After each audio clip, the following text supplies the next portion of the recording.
What's going on, people? We are back with another Toronto Hoop Talk live stream. Shout out to everybody tapped in. Okay, I see we got a Heat fan in here, real quick. But yeah, we got another watch along live stream. We're watching Miami against Toronto. This is our fourth summer league game. We don't have a full strength team, which is a shame because this was a fun team to watch until guys got hurt.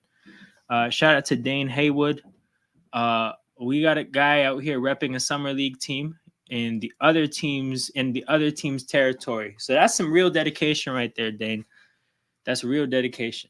It might not. You might have to get them to change it from Dade County to Dane County because you're repping pretty serious. Um, but yeah, we got the second last, I think, because I think every team plays a fifth game. We got the second last summer league game of the year.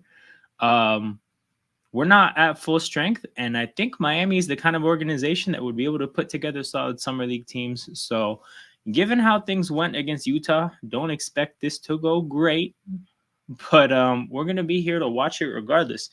We have an interesting starting five for this one. Carlson and Ochai at the 4 and the 5, which is expected. A backcourt of Shed and Walter. So you got the young guys getting the look. Javon Freeman Liberty just scored like 17. No, what the hell? Why did I say 17? He scored like almost 30. Shit.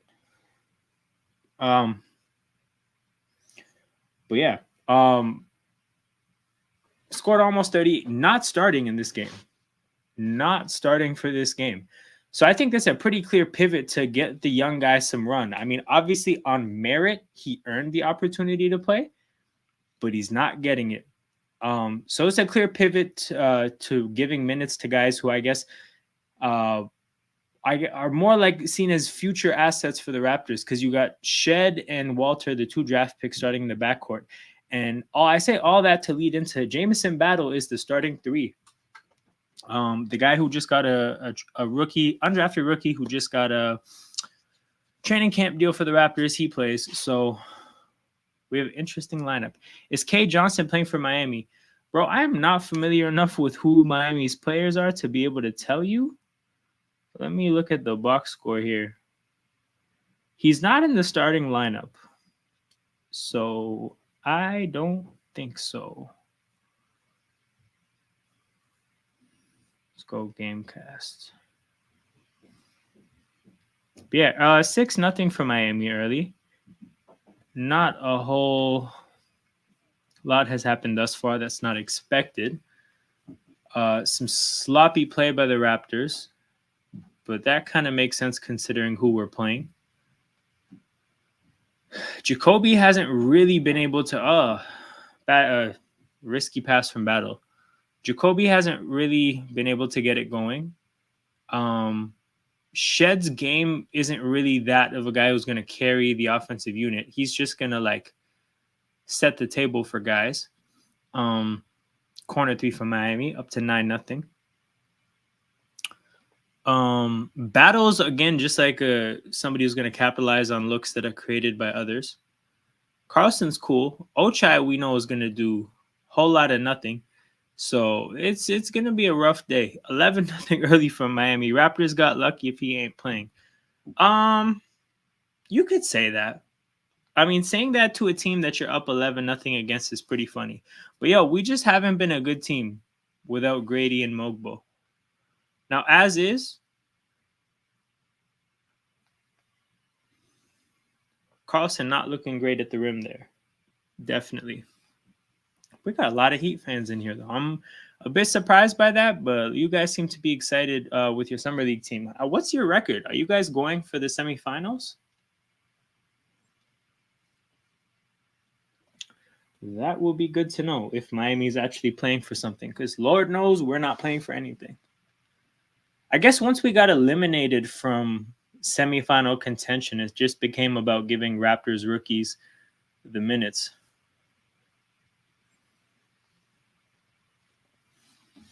Ochai at the 4, man. That's tough. I pray to God Vizenkov pulls up. Miami's 3-0. Oh yes, you guys are playing for point differential too. So you guys are gonna keep your foot on the gas. 11-0. You guys are probably gonna look to build on that. Shout out to the Heat fans in here though. Random fun fact. Growing up a Raptors fan, so I guess you guys might not quite understand the vibe of what it's like when you cheer for a team that can be bad, but particularly is like disadvantaged, because that's what it was like. Like when I was growing up, it was like, hey, yeah, the Raptors aren't that good, but also they're the only team in Canada. Like they'll have a hard time being good. So everybody kind of had like other teams that they liked watching, and because Dwayne Wade was my favorite player, Miami was like the team that I would always watch. Even though I'm obviously a Raptors fan and was a Raptors fan, but I have a Dwayne Wade jersey. I was a fan, like this was pre-LeBron, like D Wade and Shaq. Those times I was watching Miami, so always gonna have a soft spot for Miami. If there has to be another team to win, Miami's always gonna be my team. Yeah, obviously this is Toronto Hoop Talk. This is Raptors fan territory, but I do own a Dwayne Wade jersey. Oh yeah, you guys are missing your second year player as well, because you guys are missing Triple J. Wait, what do you guys say Triple J? Because I know Jaren Jackson Jr. is Triple J, I think. Oh shit, what a screen. Oh, they called that a foul. Was it because it was moving, or was it because of the physicality? 13-0 quick though. This is getting ugly. They pulled out Carlson for Chomche. Hey, Digger Ocean. It is what it is. I would see, the thing is, I have the jersey. I'd never put it on for a stream like this though, you know? But that's what it was like, because I think you actually, oddly enough, we were talking about, what was it? No, the salami and cheese stuff. Those times, not quite those times, but a little bit after that, when things got really rough between Vince Carter and Chris Bosh. Those were peak. Find a different team and find your entertainment from basketball somewhere else, because it got rough. Like whenever it got really bad for the Raptors, had to find something else. I know there's a lot of people in the GTA who like are Lakers fans from the Kobe times. There's a couple Thunder fans here and there from like when they had KD and Westbrook. I'm sure there's younger Warriors fans. I'm just not really tapped in with that age group of people. We finally got points. Jameson Battle Corner 3. Who else is there a lot of? Oh, there's a lot of just like LeBron fans generally. But yeah, man, the GTA, it's surprisingly like a mix of all different kinds of basketball fans. That was a hell of a pass by Chomche and a smart decision by Carton.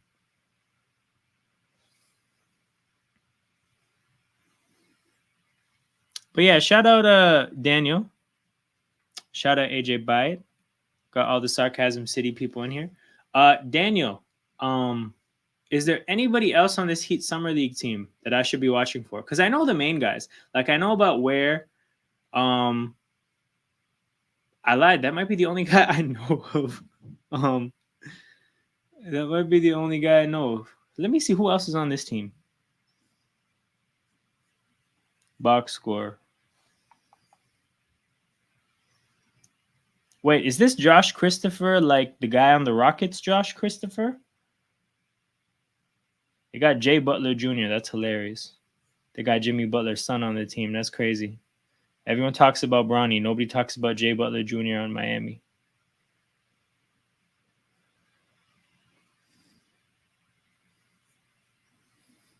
Yeah, this is bad. 18-3. Say word. We finally got another basket. 4.5 minutes into the game, we got our second basket. So Miami is clearly going for point differential. I don't know what the point differential is for you guys to make the semifinal, but you guys are definitely going for it. Like Miami is out here looking like a team with a purpose. We're looking like a team that's just trying to get this game over with. Yes, Josh Christopher came from the Rockets. I think I remember that he's athletic as hell. And also, just Houston is like, great putback by Chomche. Houston, I think, is just a terrible place for development of young players. Like, generally. Not to say that they can't have good young players. I just don't think that that organization does a great job of maximizing the talent that they get.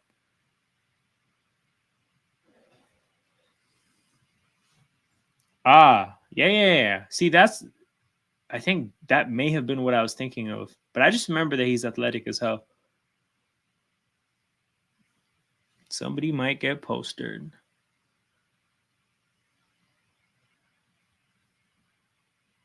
Chomp J fighting hard for a rebound.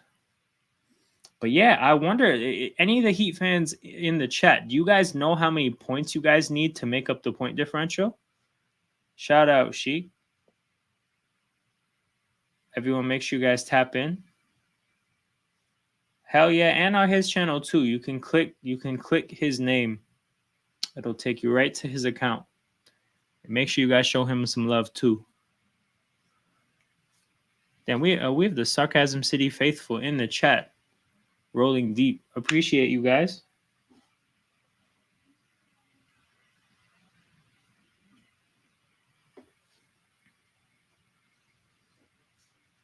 Dan said no idea. Well, damn, Daniel. The Heat fans should know. If I was in the position you guys were in, I would know exactly what the number is. Oh, Guerrier is getting minutes? Yeah, we don't care at all about the result of this game. We're just giving minutes to guys who I guess are most closely connected to the Raptors, the main Raptors team. So everybody with a contract. We got an air ball. Yeah, this is a stinky game. I thought the end of the Utah game was stinky. This one is worse. That being said, though, I think the Utah game was really tough to watch. One, because it started out okay and it just descended into horribleness. Two, the time of the day. Being 5 p.m. Eastern, like fresh off of a work day, it was rough. I think this time at night, you got a chance to come home, rest a little bit. What the hell? Get a little bit more prepared to. That's a reckless drive by Guerrier. I mean, he got to the line, so that's good. But the guy really said, I'm going 1-on-3. He got bailed out there.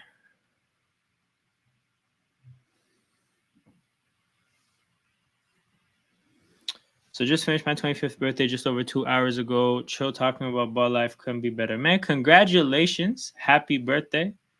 What'd you guys do? Did you guys have a good time? Hope you guys had a good time.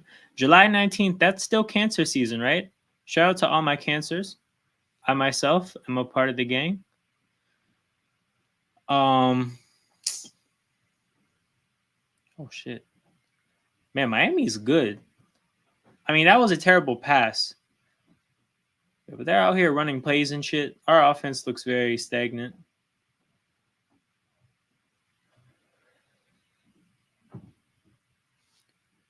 Wait. 71, 70. Nah, like the differential. It's a differential. Like you guys need to win by a certain number.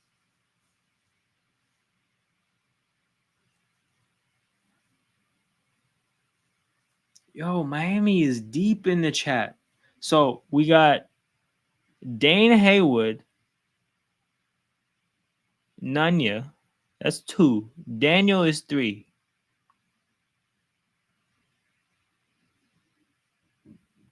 Melvin is 4.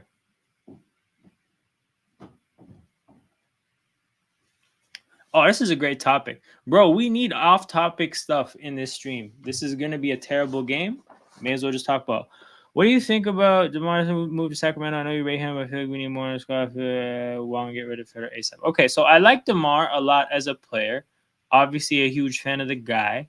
When it comes to DeMar on the Kings, I think the interesting part of the move is that he's going to be asked to play a role that he's never played before, and so that's a complete unknown. Hard to say one way or another what's going to happen because between I don't think De'Aaron Fox and Sabonis are going to now like all of a sudden see dramatically less of the ball. I mean, no, you're not wrong though. I do rate him, but I don't think they're going to see dramatically less of the ball. I think all of a sudden DeMar's going to be in a spot where he's going to see significantly less of the ball compared to like what he's used to. So now the question has to be like, what kind of off the ball player are you, DeMar? We know you're not really a catch and shoot player. So what is your role going to be? Um, I actually think, interestingly enough, like, okay, defensively, completely different worlds. But the way Andre Iguodala's game offensively kind of developed at the later stage of his career, I think DeMar could have that kind of role. Because, like, Andre Iguodala, was he a 3-point marksman? No. But could he hit an open shot if you leave him open? Yeah.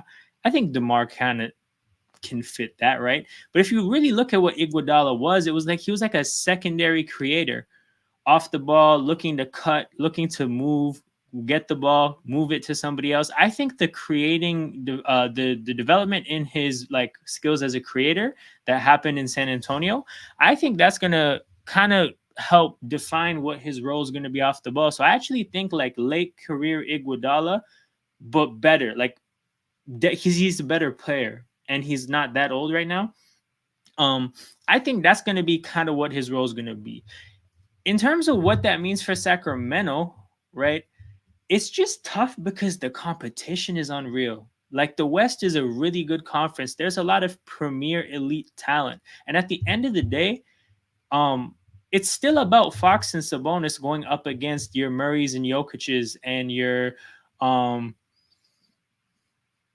and your Ants, and to be honest, it's Ant and like crew, like Ant and friends. It's just Ant. Ant's the guy there, right? I don't even want to throw Cat in there, but like, there's a lot. The premier talents of the hook shot by Javon Freeman Liberty. What the hell?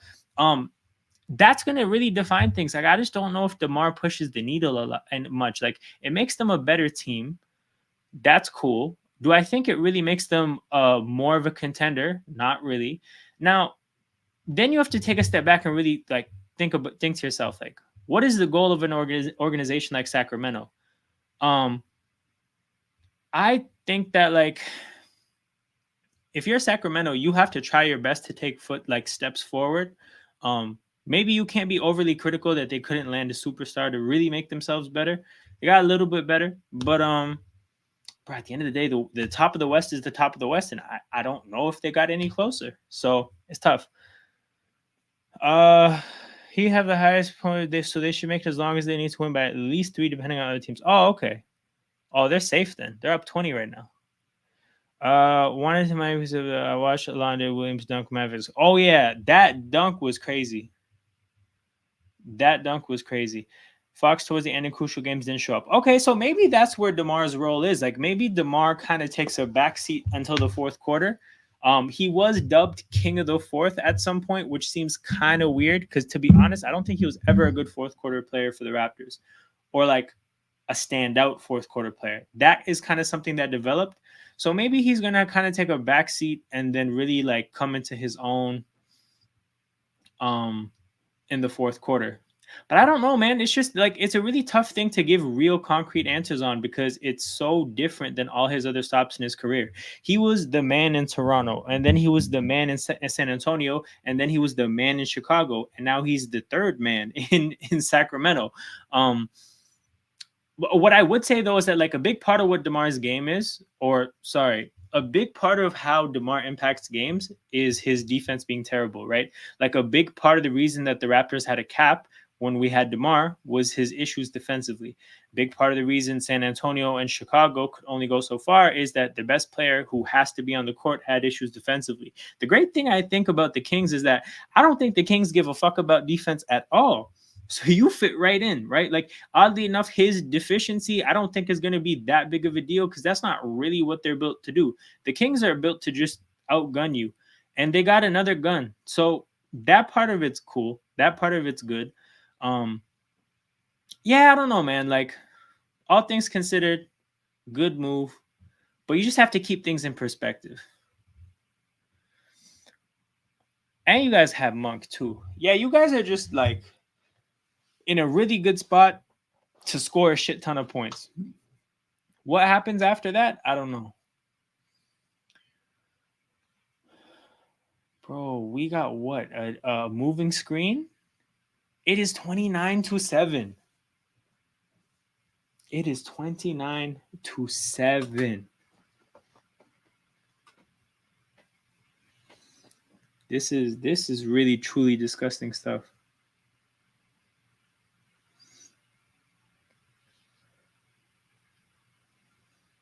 it is Summer League.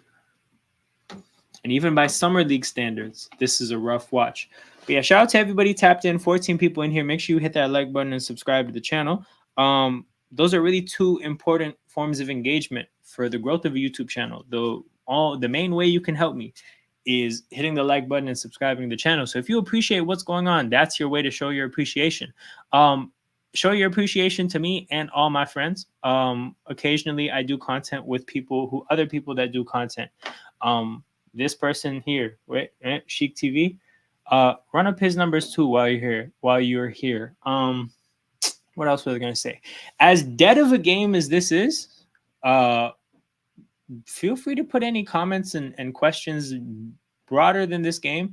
Anything related to basketball, anything related to the NBA, the Olympics, countries, teams, any of that. Feel free to get that in there, because I'm not going to sit here and do play-by-play commentary of a game that's a 25-point game. Raptors don't care about the Summer League. I'll be real. You know what happened? We were a good Summer League team for 2 games. Our best player went down, and one of our other higher draft picks went down. We got cooked in the last game without those 2 guys.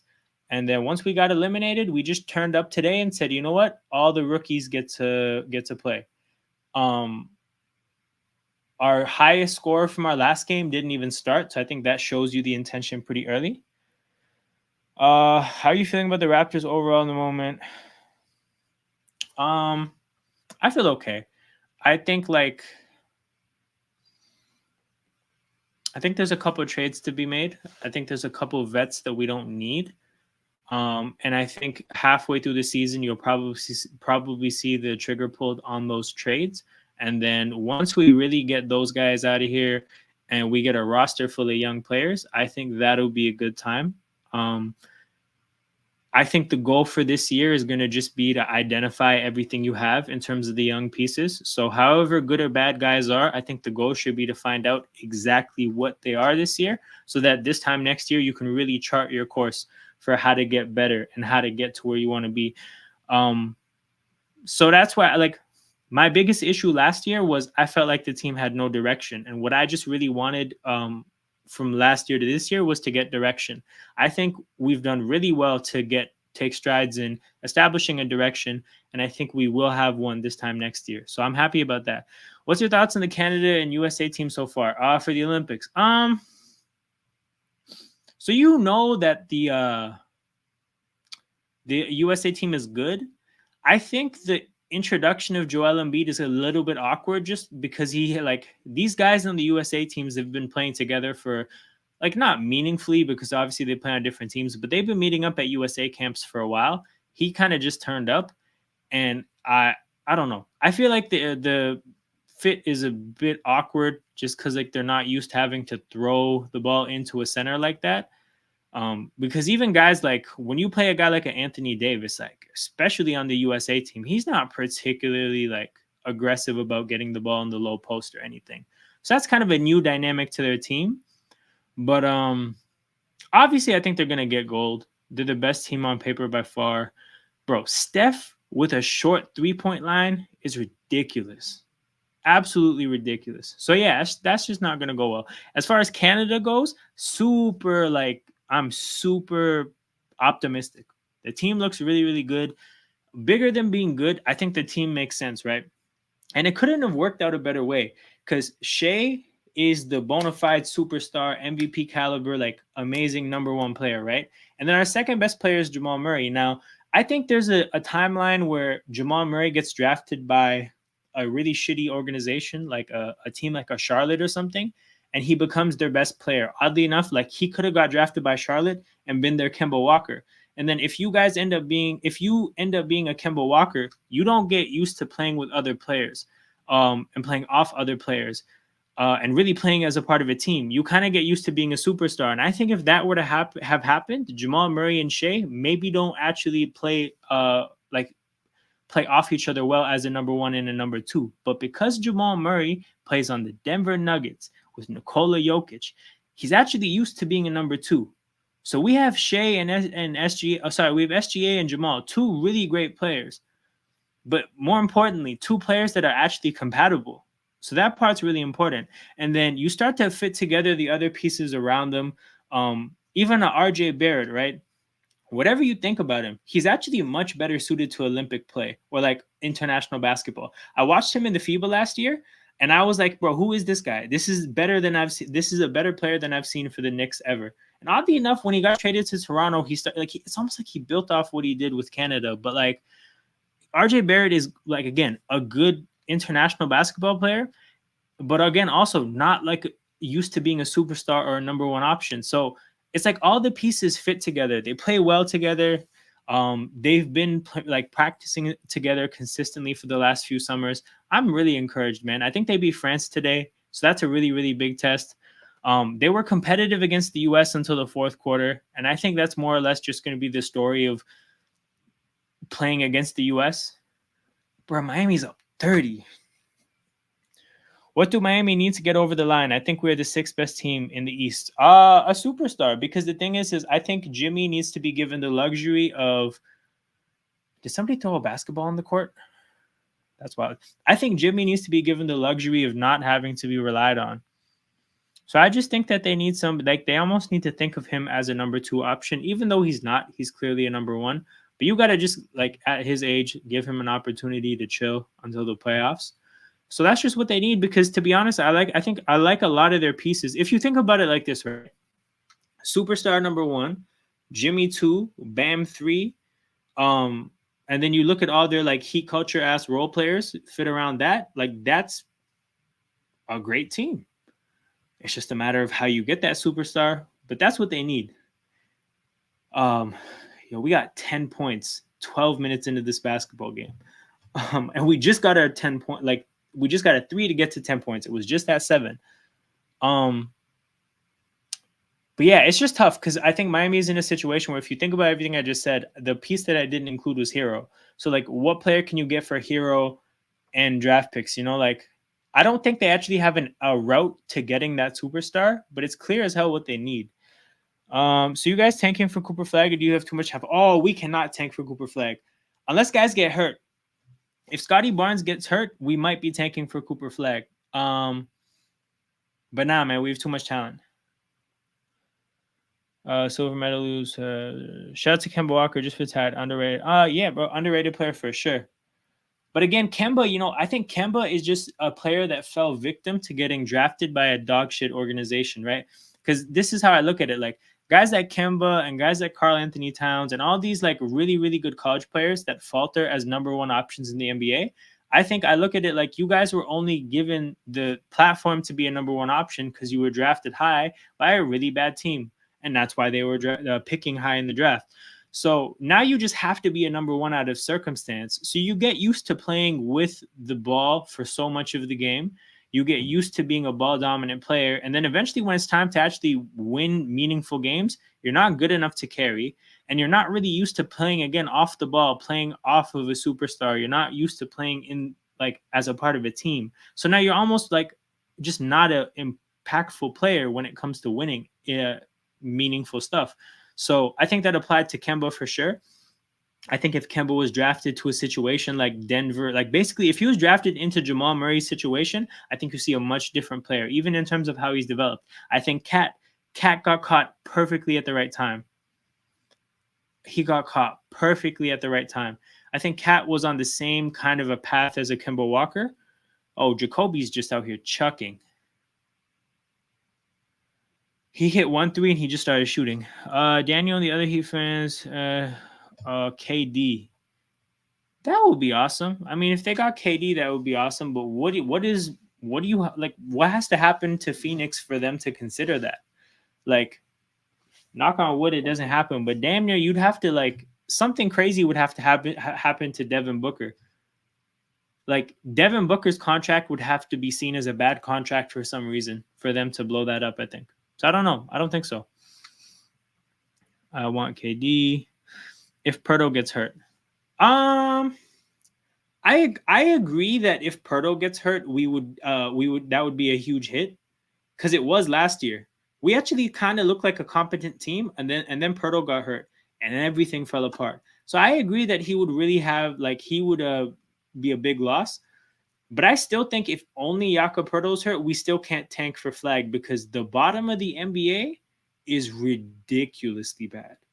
Like the gutter has never been so full. The absolute like bottom tier is worse. Is worse than I've ever seen it, and two, it's jam packed with multiple teams. There's not just one Charlotte Bobcats 7 to 9 win team. No, there's a few teams that you look at and you're just like, you are a horrible team. And I think Brooklyn as an organization is heading in that direction. So if Cam Johnson gets hurt and he has a 2-week injury on a team like Brooklyn, that's now like a 7-week injury. Like they're going to tell players to sit down. So I don't know, man. I think it would be tough to out tank a lot of these teams. So that's why I just say like it has to be Scotty Barnes, in my opinion.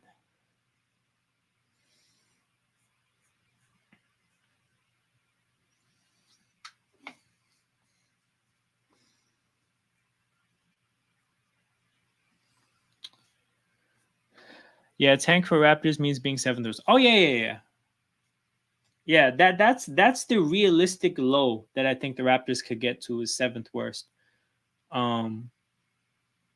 Yeah, you know what? We might have to get into stuff like that. I think that would be more fun to talk about than this game. This game is ridiculous. So let me open up another tab here. I like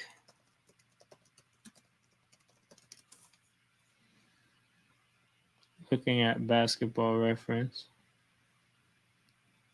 All right, 24-25.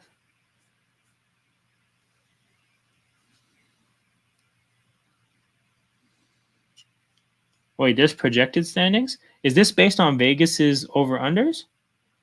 Whoa, we got projected standings? Where do the Raptors project? 25 wins? This places us at, let me see if I can zoom in. This is going to be hard to read. I apologize, people. Actually, why am I doing this to you guys? I can make that bigger. There we go. So I don't know whose projections these are, but I could see the Raptors being better than Atlanta and Brooklyn and Chicago. I could see us being a 9 seed. But in terms of like really beating teams to the bottom, so if Brooklyn, I don't know. I think Brooklyn's just going to find a way to tank though. I think Brooklyn, like by hook or by crook, they're going to be bad. But yeah, I think we'd have a hard time being worse than Charlotte. I think we'd have a hard time being worse than Detroit and Washington. And then you look at the West. Ooh, that's tough. But yeah, we'd have a hard time being worse than Portland. San Antonio's a rough one. See, San Antonio's tough to call because really the question is, okay. Shout out to Kenya. We got Kenya in here. Where did you find that? Shout out, Manj.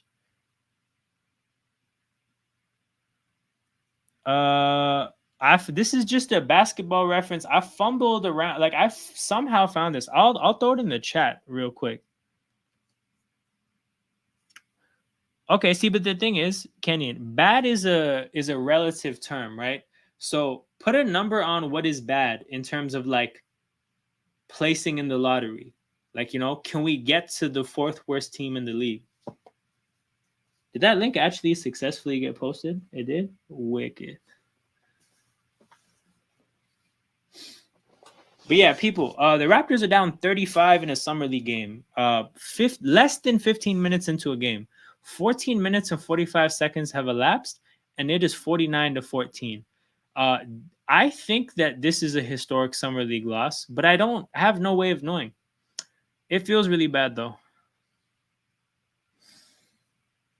See, okay, but here we go. 6 to 8, I think is definitely reasonable. But I think tanking to get into 6 to 8 is that's a different kind of down bad for an organization. Can't see the bottom of the list. Oh yeah, the chat is up. I kind of want to leave the chat up. I'll scroll down a little bit. I wonder, hold on, is there a way I could put both?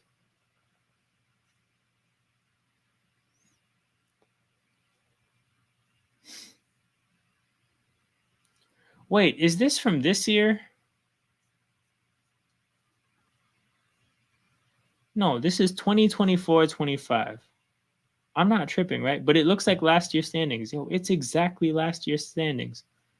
Man, that's crazy. And it's the exact results, actually. I can't believe I just went through that. That being said, though, that would be a good thing to look up. 2024-25 NBA projected standings. See, we are out here coming up with concepts on the fly, people.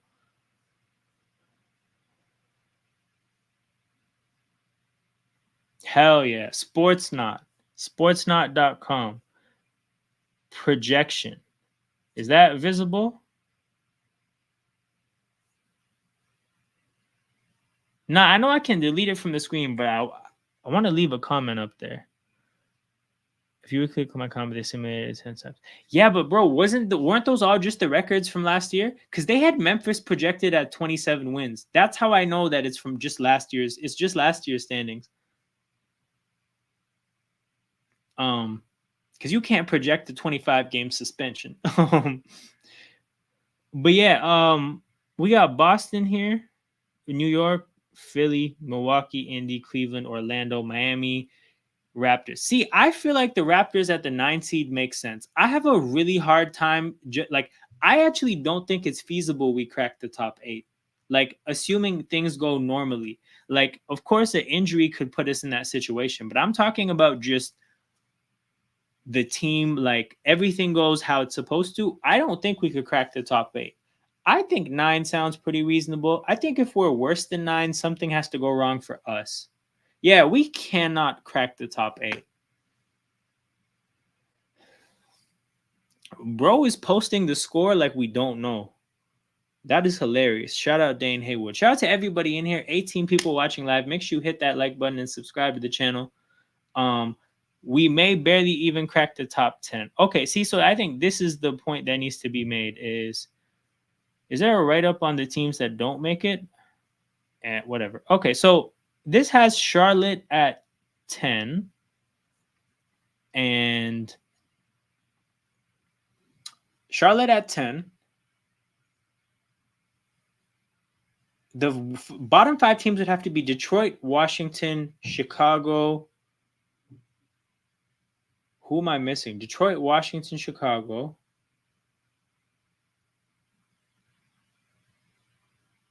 Why is it so hard? Oh, Brooklyn. And then there's a 5th team. Here's my thing. Like, I think my thing is I just think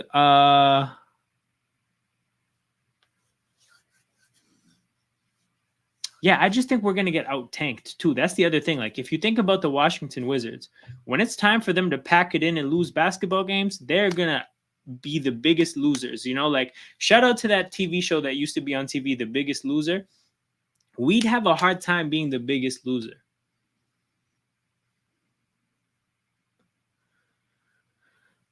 Okay. Detroit, Washington, Chicago, and the Raptors. Oh, thank you, Digger Ocean. Atlanta was the team I was forgetting. I think Atlanta's positioned themselves to be entirely Trae Young dependent in terms of like the needle to like win games. I like Jalen Johnson, but yeah, if Trae comes in and if he can carry them to a 9 seed, I'll put it this way: if he carries them to a 9 seed and the Raptors are healthy, that's a horrible sign. That's a horrible sign.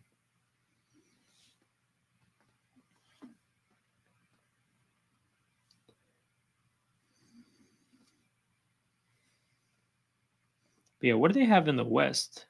They got me curious here. OKC, Minnesota, Dallas, Denver, Phoenix, Sacramento, New Orleans.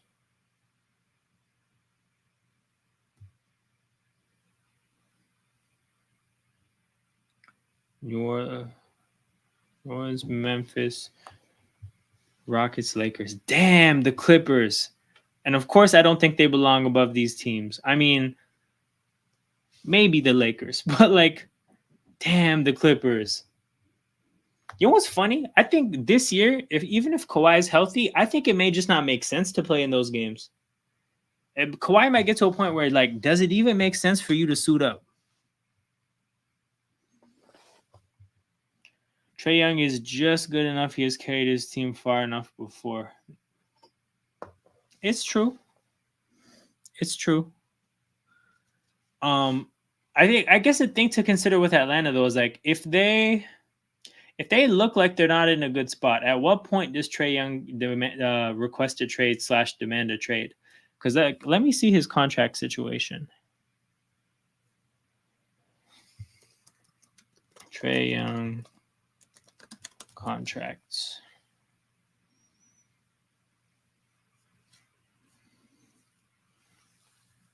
So Trae Young is this season and next season away from a player option.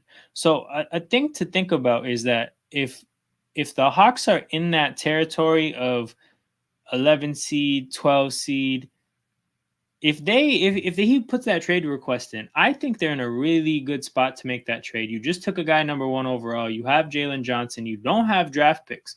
So I think a part of, I guess, my skepticism of Atlanta is like I have a hard time seeing them not having to trade Trae Young. Yo, man, if you want an offensive pitcher that plays no defense, just trade for Levine. He's a cheaper than Trae. Trae Young is only trading for him. Oh, I'm not talking about us trading for Trae Young. I'm just talking about the Atlanta situation in terms of where they're going to finish in the standings. But that's the thing is like you can think about it this way about their draft picks, but just think about Trae Young specifically, like one guy in a contract situation. He's 2 seasons away from free agency. If he's not willing to put pen to paper, you have to trade him. Now, the angle may not be to trade him for draft picks and to try to tank, but you have to trade him if he's not going to extend his contract. And you might be a team that's looking to trade him and looking to get maybe even like 25, 26-year-old players back and try to make it happen like with players that are meant to win now. But if you can't get an extension done and your team starts to falter and he says, bro, I don't want to sign up for more of this, then what can you do as an organization?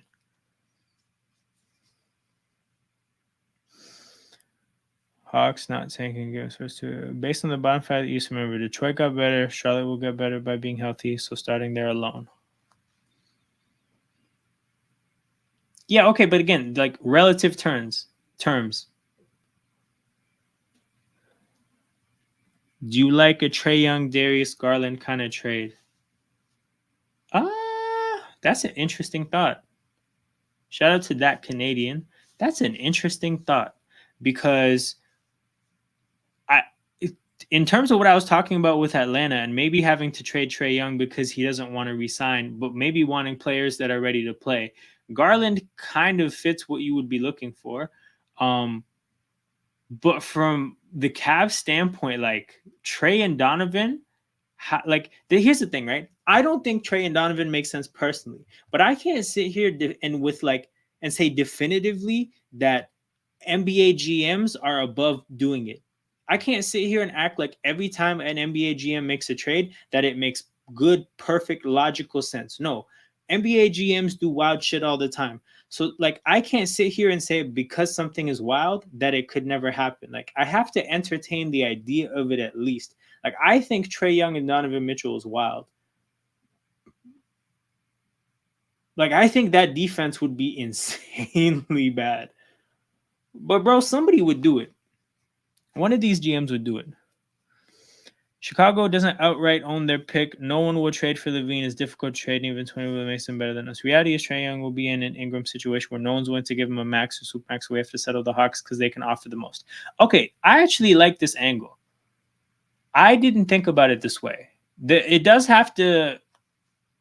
do have to consider whether maybe Trae would stay in Atlanta even if the situation isn't good because maybe they're the only team willing to pay him the max.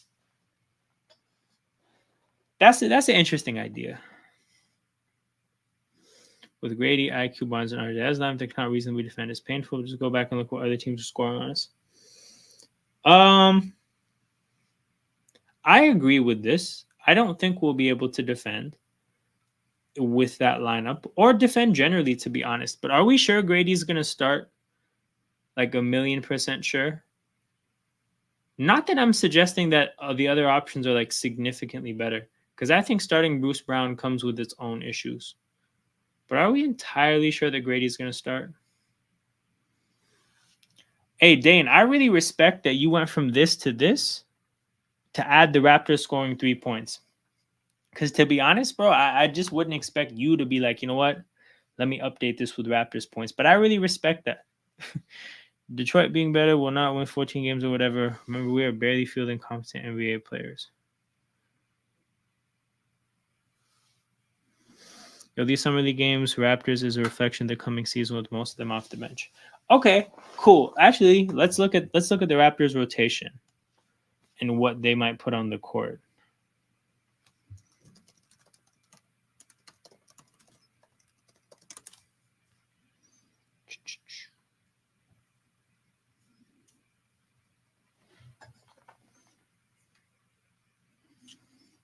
All right. These are the players. So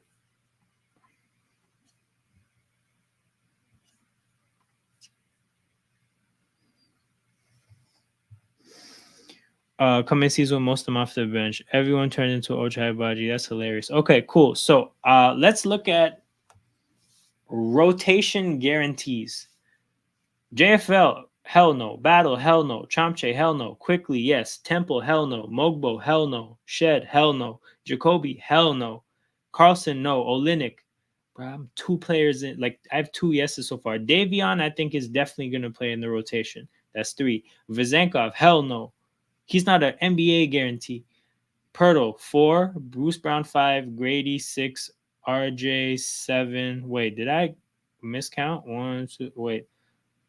Yeah, no. Grady 7, RJ's 8. Why Coloco's on the roster? Did I miss that? Did they sign Coloco? Or are they tripping? Chris Boucher, hell no. Ochai. So we got 9 people in a rotation that's guaranteed. Did I get that right?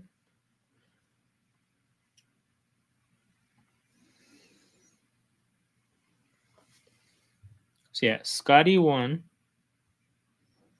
RJ 2, Grady, Bruce Brown, Pirtle 5, Davion Mitchell 6, Olynyk 7, Quickly 8. Okay, so we have 8 rotation guarantees.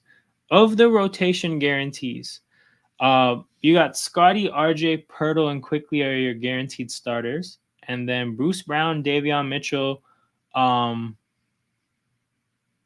Kelly Olynyk, and Grady Dick are your guaranteed rotation players that could start, but maybe not.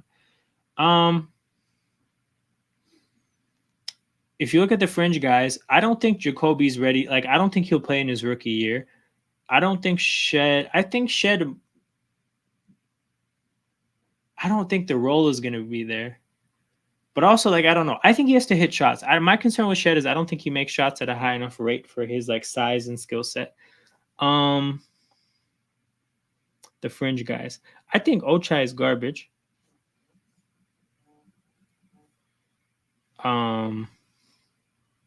Who else is here? I don't think JFL is an NBA player.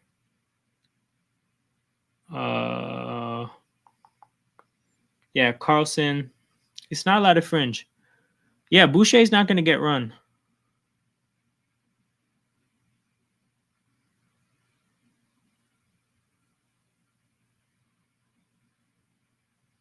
Nah, hold on. Are we saying Davion's 5'9"? Bro, that slander is ridiculous.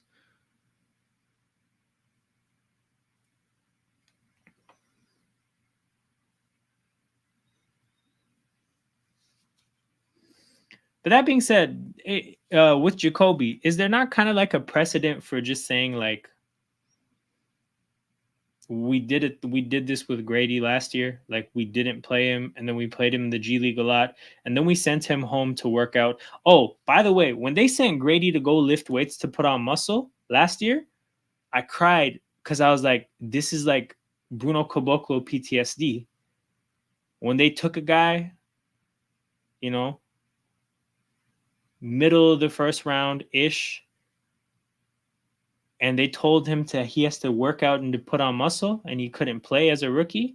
I was like, oh hell no, I've seen this story before. And obviously he's not the same player, but the sending a guy home to work out, just the PTSD was real. And then he turned out to be able to score a little bit, and it was different. But yeah, that was a scary moment for me. How embarrassing is that? Hell yeah, bro. But to be honest, I watched Jacoby play, and like Jacoby to me in this summer league is nowhere close to where Grady was last year. Nowhere close to where Grady was. And that is like, I want to be patient, but it's kind of concerning.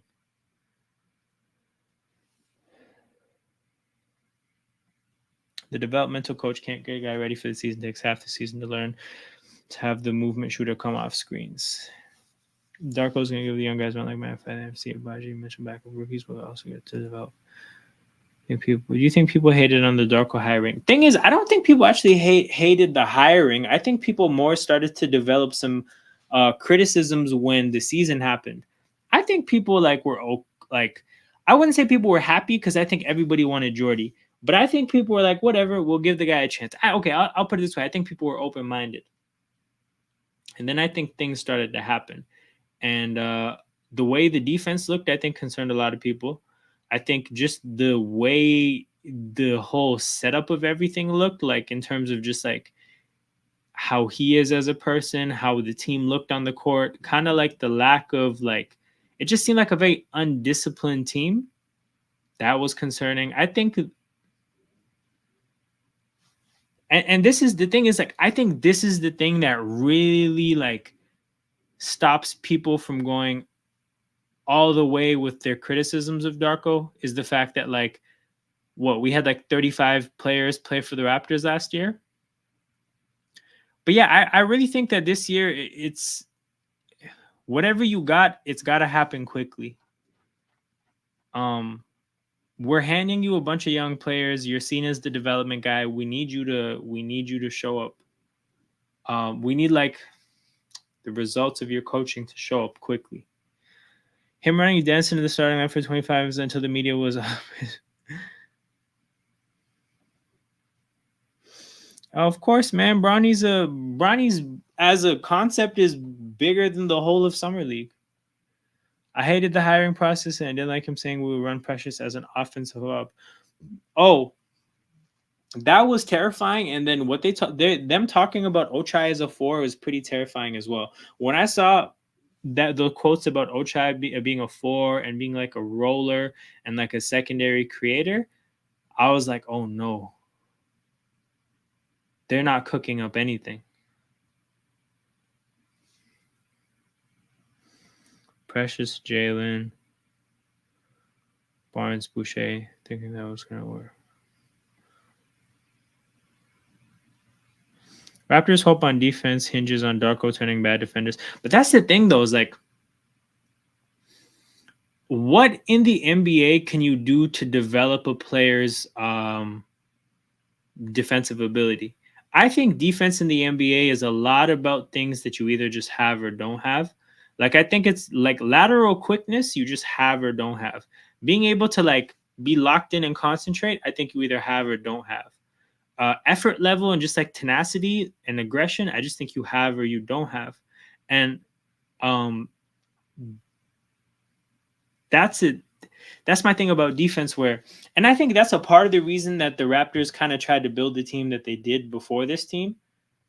Uh, a lot of people turned Vision 6'9" into like, the focus was literally on players being 6'9" forwards. But I think kind of what they were going for is like, let's draft for the things that you can't just give to a person and hope that they can develop things that are developed. And the problem is they just swung way too aggressively. But yeah, I don't know what can be done to make a bad defensive player a good defensive player. Muscle. Yeah, muscle composition can help. Yeah. But even that has some drawbacks. If a guy goes and gets muscled up and loses all their athleticism, that's a trade-off. Like, you didn't necessarily get better. You just traded one thing for the other. Is that what his role was? He was the Wizards defensive guy? I didn't know. That's crazy.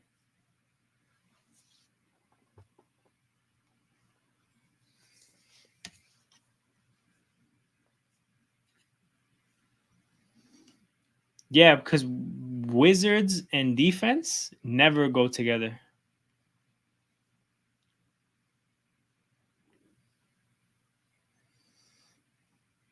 I'm telling you, man, we are down bad.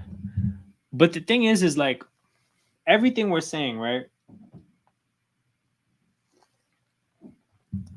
Everything we're saying, things still have to go wrong beyond like what they are for us to be worse than some of those teams. I know Detroit got a little bit better. I still don't trust that team. I know Charlotte got like has an opportunity to be healthy and hopefully not have any craziness go on off the court. But I still think that like again, barring injury, we'd have a hard time being worse than them. To be honest though, when I look at the other teams though,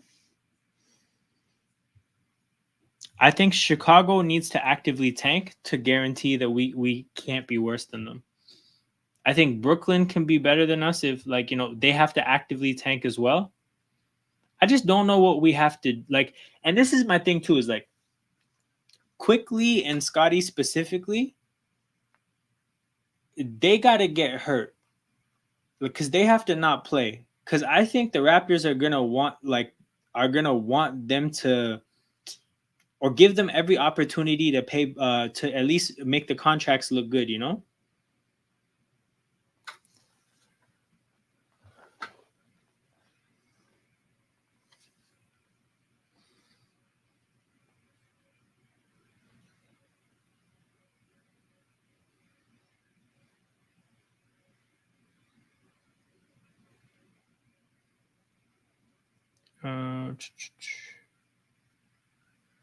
Uh, Wemby makes Spurs automatically better. Plus, they got more competent players. Oh, like, do we know that they're gonna play Wemby actually like a good 33 minutes a game?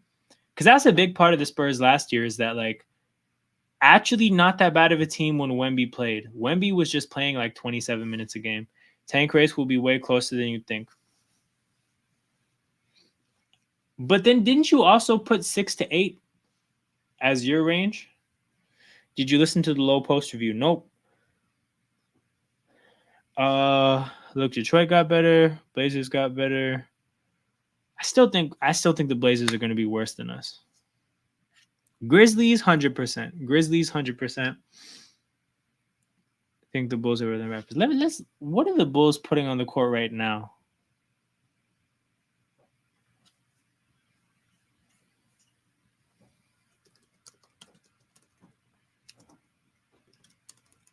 Damn, my typing is not working. Okay.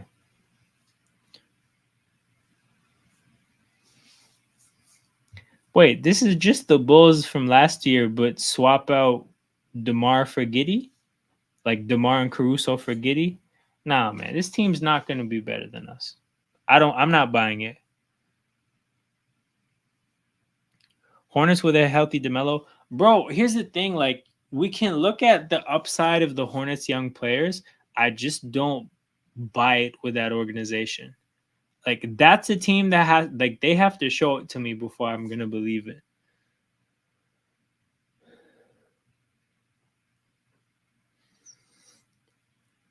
Man. They got Josh Giddey, man. That's who they have.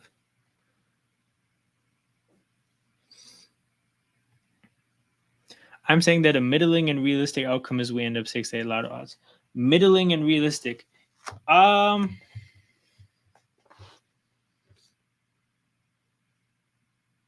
then what do you think the worst case scenario is? I think that's maybe what I should ask you. What do you think is absolutely just this is rock bottom?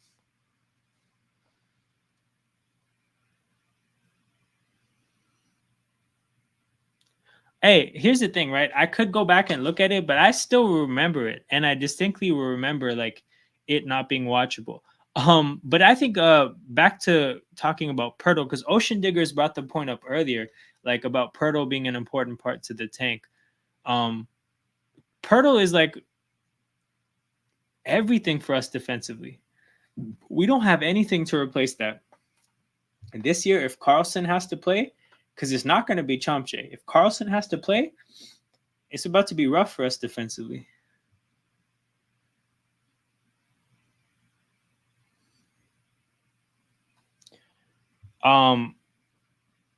So worst case scenario for long term is we make the plane and die from there. You end up stuck with 12th overall pick. Oh, no, worst case long term for sure. But what do you mean? Like, I mean, like worst case for the season, and like assume reasonable health. Because my problem is just like I think Scotty, RJ, and IQ just they keep us from being worse than a lot of these teams.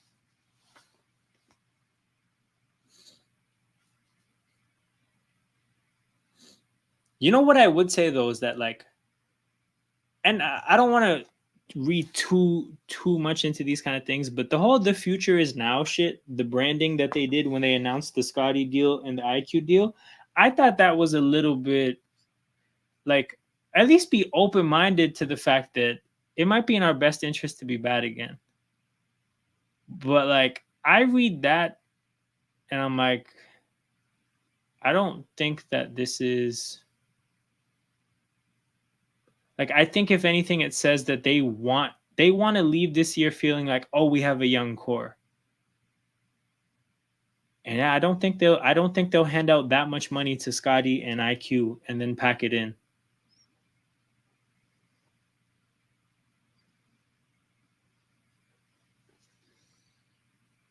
My best case scenario is we say that they are in a rebuild. Yeah, I mean, hard to dispute that we're in a rebuild. But I think tanking and rebuilding like is different. Also, I guess what would we do with Scotty? Like hope he gets a 2-week injury and tell the world it's a 2-month injury?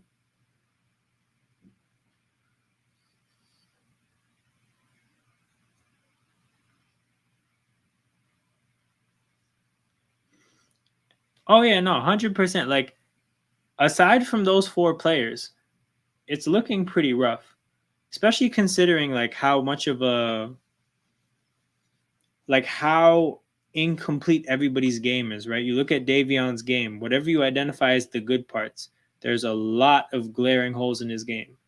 Grady defensively, Bruce Brown, we don't really know how badly he's gonna try.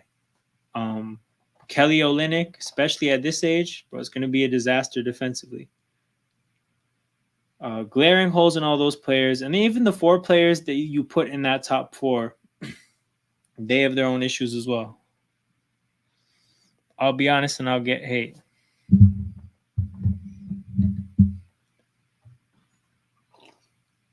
I'm trying to figure what could this be a prefix for? Like, what is he building up to? Is this Masai slander? Barnes isn't good enough to his own to lift the team to consistent wins, especially how much he defers. This will be the first time he will be a number 1 consistently without the help of better creators.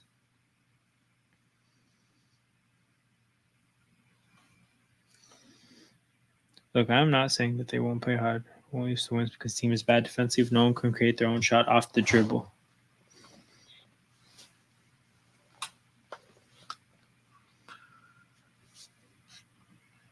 But yeah, to this point, I think one of the tricky things for Barnes is going to be what the role is, because it feels like after the trades last year, he got to a certain extent. There was a point where he was playing Pascal's role offensively and OG's role defensively, and that was kind of ridiculous.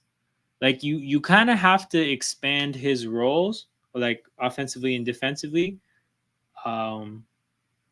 a little bit slower, but also just proportionate to actually how his game is growing. Like when he was kind of like, he was a defensive player that wasn't quite guarding the other team's best player, and he was somebody who kind of just float around. That was good. That's also a completely different role than asking him to go lock somebody up. But nothing really changed when the transition happened for you to make that transition and say, oh, this is the reason why. You just traded a guy and kind of pushed him into that role. Again, offensively, I don't think his game actually grew to being able to fill the shoes that Pascal left, but they just pushed him into that role. So I think definitely if they give him that same role of, hey, you got to lock up defensively and have to be Pascal Siakam offensively, the burnout might happen. And I guess that's where like I'm starting to talk myself into the idea that things might fall apart. But it's a interesting thing to consider. Also, the 2-man tandem here of Kenyon and Leo is pretty serious, but I got paragraphs to read.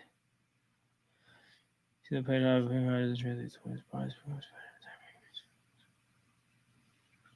few weeks ago that they will give him more point guard duties. There's no legit number 1 2 option. The Raptors can create their own shot, get a bucket. Oh yeah, this is disgraceful. This stream has been an hour and 6 minutes. We talked about the game probably for 6 minutes. It's been an hour of random shit. They always combine Purtle in the office from other things up because they know his range is at the rim. Bunch shot 20%, threes. Oh, sorry. Nah, these score updates are hilarious, man. Dane is a funny guy. Shout out to everybody tapped in. This stream is randomly doing numbers. I don't know why, but like 340 people trickled through to this live stream. I don't know why you guys don't have something better to do on a Friday night. I don't know why people are interested in a 40-point summer league game. But shout out to everybody trickling in. But yeah, I think, to be honest, the more I'm hearing you guys talk about the Raptors, I guess the less I feel like there's that big of a gap in how we look at the team, and the more I think that the gap is more how we look at the rest of the NBA. Because I'm just not moved by a lot of what the other teams are doing. I can acknowledge we have a lot of issues with the team, and the path to us not playing well is a lot easier to us, or a lot easier than our path to actually playing well. But I don't know. I think I'm just a lot more pessimistic on some of the other teams in the NBA.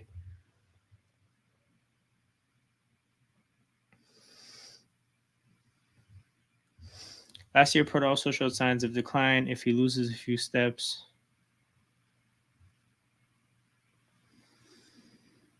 like it'd be unplayable. And I think the tricky thing with Pirtle too is that like his trade value, even in the best case scenario of him doing his role to the best that he can possibly do it, at no point will he ever show anything to where a contending team decides we're going to part with the value that makes any sense for us to accept. Because like, what are you going to get for Pirtle? Like, what realistically can you expect to get from Pirtle from a contender that like, oh, I'll put it this way. Contenders are going to trade you picks that are probably like 25 to 30. What team is going to give you more than a first round pick that ends up between 25 and 30? This is the exact reason why there's a gap between Raps fans' thoughts and the Vegas lines. This is good for sportsmanship. Oh, sportsmanship, he says. Seriously, look up the Blazers roster and tell me the Raptors are better than the team entirely offensively and defensively. All right, let's look up the Blazers roster.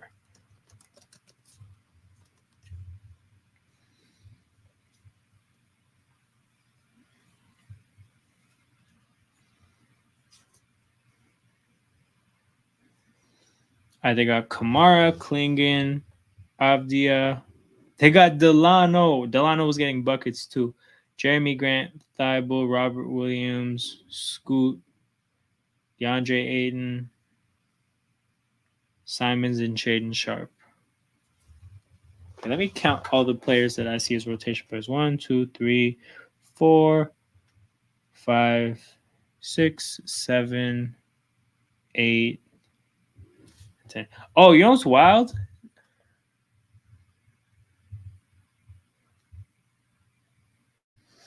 I'm looking at this team. Bro, they definitely have a deeper team than us. Like, top end talent aside, and like I think Portland's biggest issue might just be like it's a pretty muddled together team. Like I actually don't know what everybody's role is going to be, because are they going to force the issue with Scoot, or are they going to give him the role that he deserves? If they don't force the issue and they actually let like the best players be the best players, maybe the team could get some things done. Another thing to think about, Leo, though, is that like they're also in the Western Conference. So like their record is going to also be based on what happens when they play teams in the West that we don't have to play. So I still think this team's going to lose a lot of games. I understand where your optimism is because, bro, they don't have the issue of not being able to put out a 10-11 man rotation because we could never. They could definitely put out a 10-11 man rotation. But how is this team going to fare when they play some of the best teams in the West? I think that's the issue with the Spurs as well. Like those bottom tier teams in the West, they'll probably have higher lottery odds than like in terms of just the merit of how they are as teams. They'll probably have higher lottery odds than you expect because they have to play in the West. But that being said, I fully understand why he made me go check this Blazers team because they definitely have a deeper team.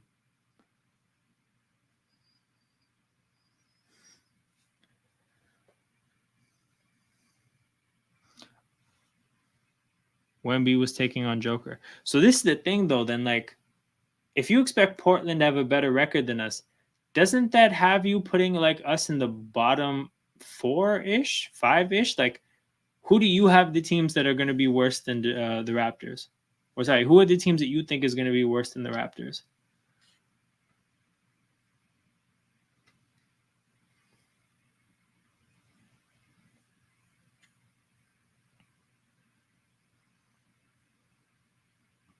Hey, let's do this then. Let's go check out the Detroit Pistons team. Bro, Detroit Falcons? In 1947, for one season, there was a team called the Detroit Falcons. You learn something new every day.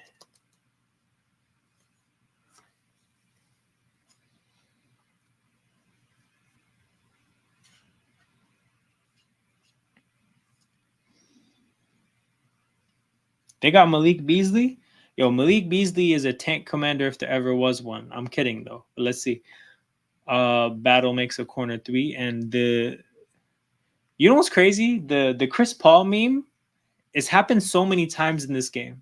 Like, Jamison Battle hits a big three to cut the lead to 38. Damn, I froze. I'll be back though. I can still see the chat and I can still tap in with the people. Malik Beasley, Tobias Harris, Cade Cunningham, Asar, Jalen Duren, Jaden Ivey,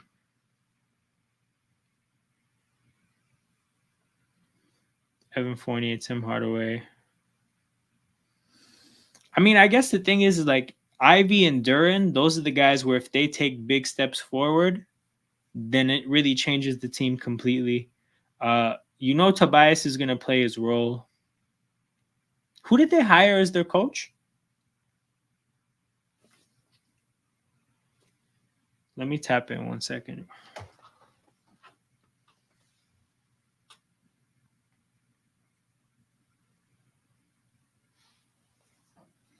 Oh, they have Bickerstaff.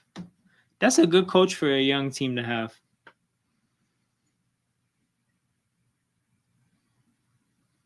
But okay, let's look at this rotation. You got Ivy for sure, Duren for sure, Asar for sure, Cade, Tobias, Malik Beasley. Probably, yeah, Fontecchio is gonna play.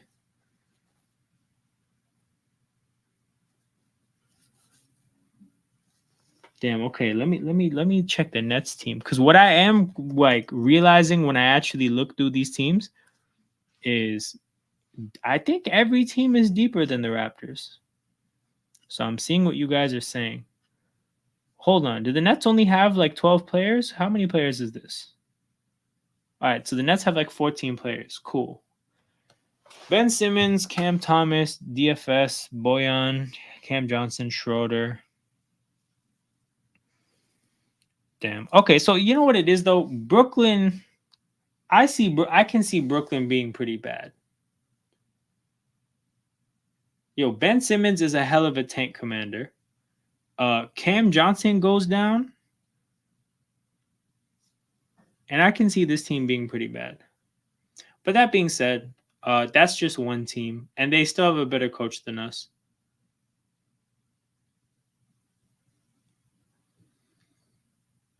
And any health things that you put on them, like it applies to everybody. Like we could get injuries as well. First tank idea trade target Jordan Poole for Bruce Brown. That's bro. That's a hell of a tank trade. My goodness. But the thing is like, do you think Washington would be pressed to do something like that though? Because I don't know. I'm not entirely sure.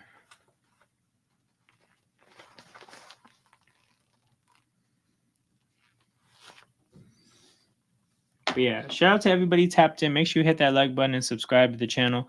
Those are, the two ways that as an audience member, you can really help a YouTube channel. YouTube does not know how to differentiate good content from not good content. It really needs your help to do that. So by liking the video and subscribing to the channel, you can help teach YouTube that they need to push this shit to the rest of the world. And so if you appreciate what's going on, make sure you show your appreciation that way. Damn. Wait, who is that? Dylan Disu makes a big bucket to cut the lead down to 37. Poole may be considered a negative contract, but Poole's upside and value is still higher than Bruce Brown's.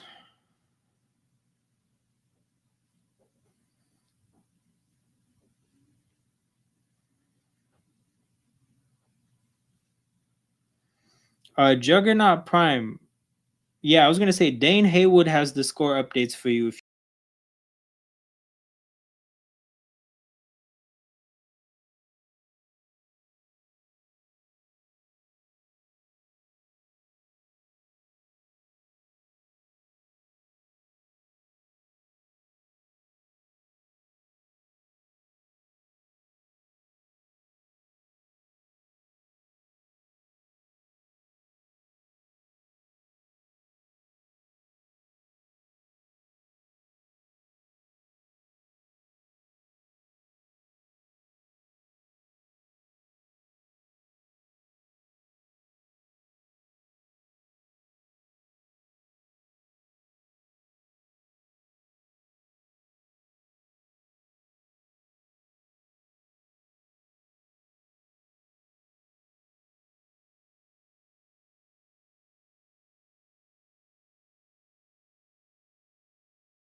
Yeah, internet connection was tripping. But I'm back. Damn. Honestly, here's the thing. I think the thing I'm coming to grips with is forget about the upside. Like, if you're thinking about the downsides of a lot of these rosters, like a lot of these rosters have a lot more fallback options if things go or don't go perfectly. The Raptors' room for error, given what they have on their team, is tiny. It's tiny. Things have to damn near go perfectly.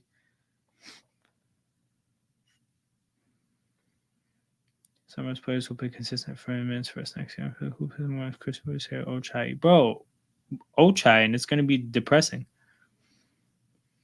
Doc are going to roll through rookies to give them development reps like clockwork, second forward like last year. What did they getting their ass kicked or winning.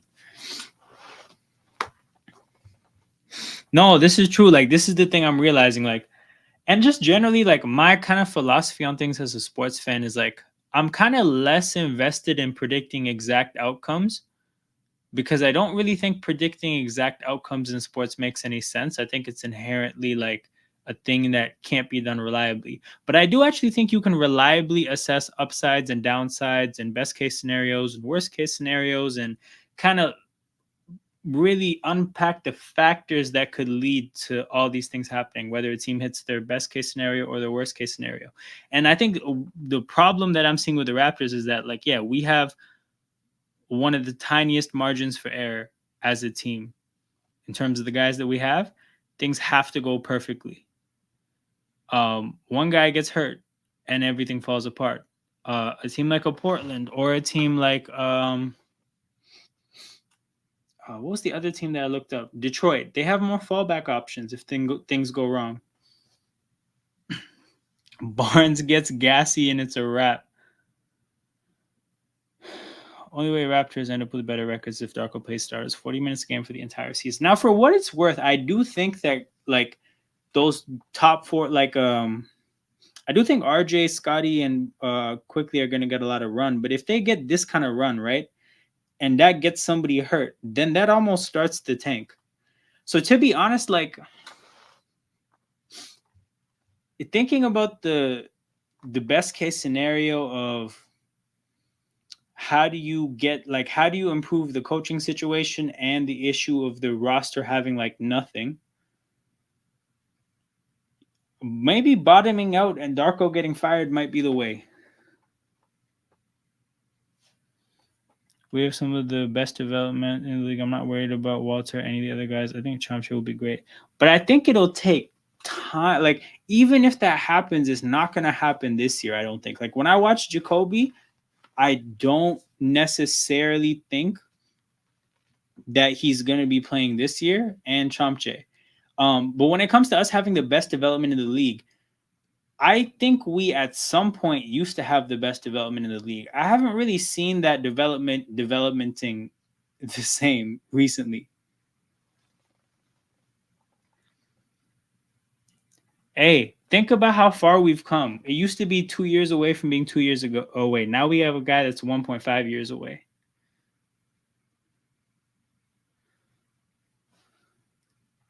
Hey, what a way to spell Grady, man. Is for me a nice player. Yo, the problem is not the handful of players at the top. It's the rest of the. Damn, they're showing that dunk. That was a crazy dunk. But it's the problem is the rest of the team. It's the bottom end of the roster.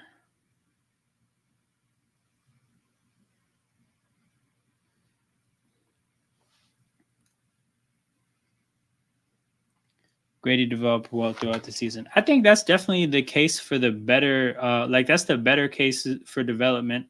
And I think a fair point for your side would be that we haven't had a whole lot of opportunities to develop talent. But in terms of just as a whole, looking at what we've had, and this would be post. There's a year where things kind of turned. I'll go back and look through the draft classes later. But there was a point there, like just the whole sample size. It hasn't it's not the same as when we had Norman Powell and Fred VanVleet and Pascal Siakam as young players. It's just not it's not like that. When it was like that, yeah, we had the best development in the league. Grady's definitely a positive sign, but I'd like to see more to be completely confident that we're still like that.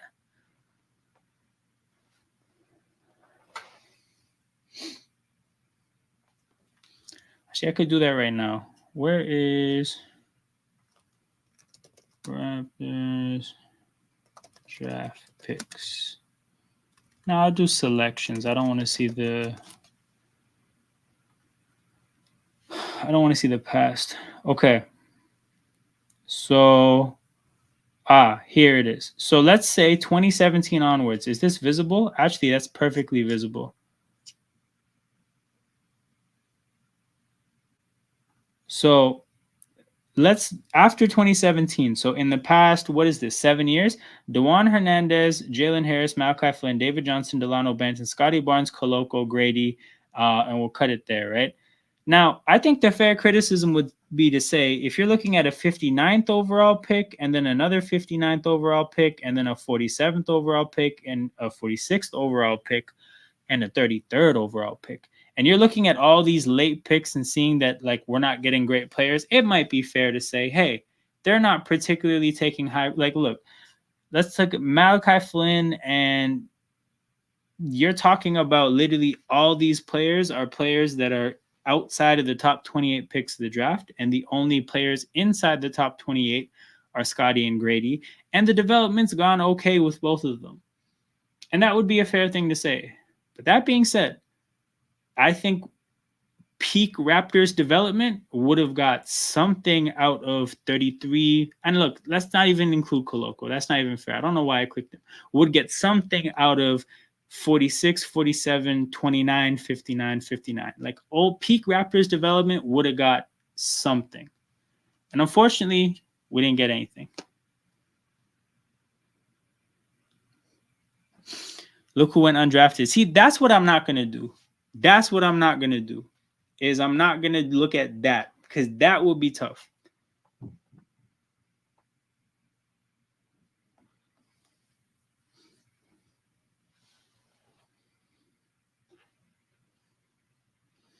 Ah, man, why did you do this?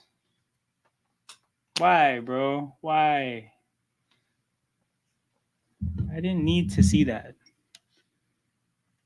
Bro, Dane, this is real commitment, bro. This is real commitment because I'm not even watching the game anymore. This is true, but like it still doesn't change the fact that Scotty's still like a positive point for the development. Like again, I still like even though Grady had a really strange rookie year, I still think that was like a as a whole like a positive for development. Again, I just think that peak Raptors development gets something out of those 5 picks. Something. Bro, peak because bro, look at this. Look at this shit. Hold on. All right.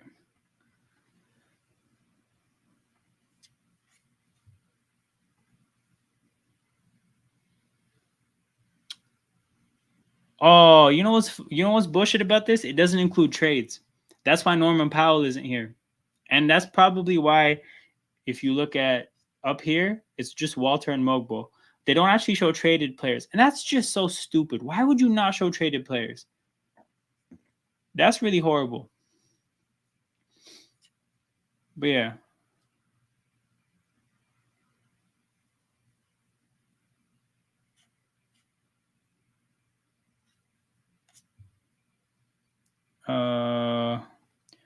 No, I mean, but here's the thing.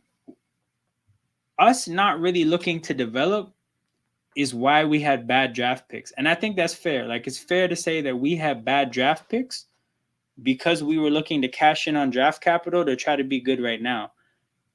But I still think like when you're talking about picks with 40 like the 46th and 47th pick and the 59th pick, like at that part of the draft, there's nothing to do but develop.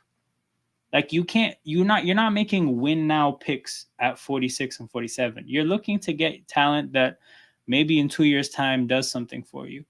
So again, I think the most fair point for the development side is the fact that like, hey, we're working with really late picks. But again, my point is just that like when you're making these picks at 46 and 47 and 59, and there's really the only angle really is to just get somebody who can turn into something maybe in 2 to 3 years. Like at that point in the draft, the only goal is just to have a guy that signs a second contract. And it's like we didn't even succeed in that really. Like Delano, you could say he's gonna stick around in the NBA. I mean, hopefully, because like he obviously racked up some numbers in Portland, but still, it's just like I don't know, man. I feel like we have to get our swag back when it comes to being one of the best developmental organizations in the league. I thought Trent is traded. He is not traded. He was a free agent.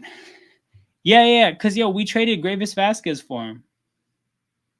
We traded Gravis Vasquez for him, and I think the pick that was traded, I forget actually. I forget who the other pick was. So the problem with the development was this: we had a massive brain drain and never replaced it. They relied on what they thought they picked up from those who left. So hold on, these guys that you're saying left, where did they leave to? I'm curious.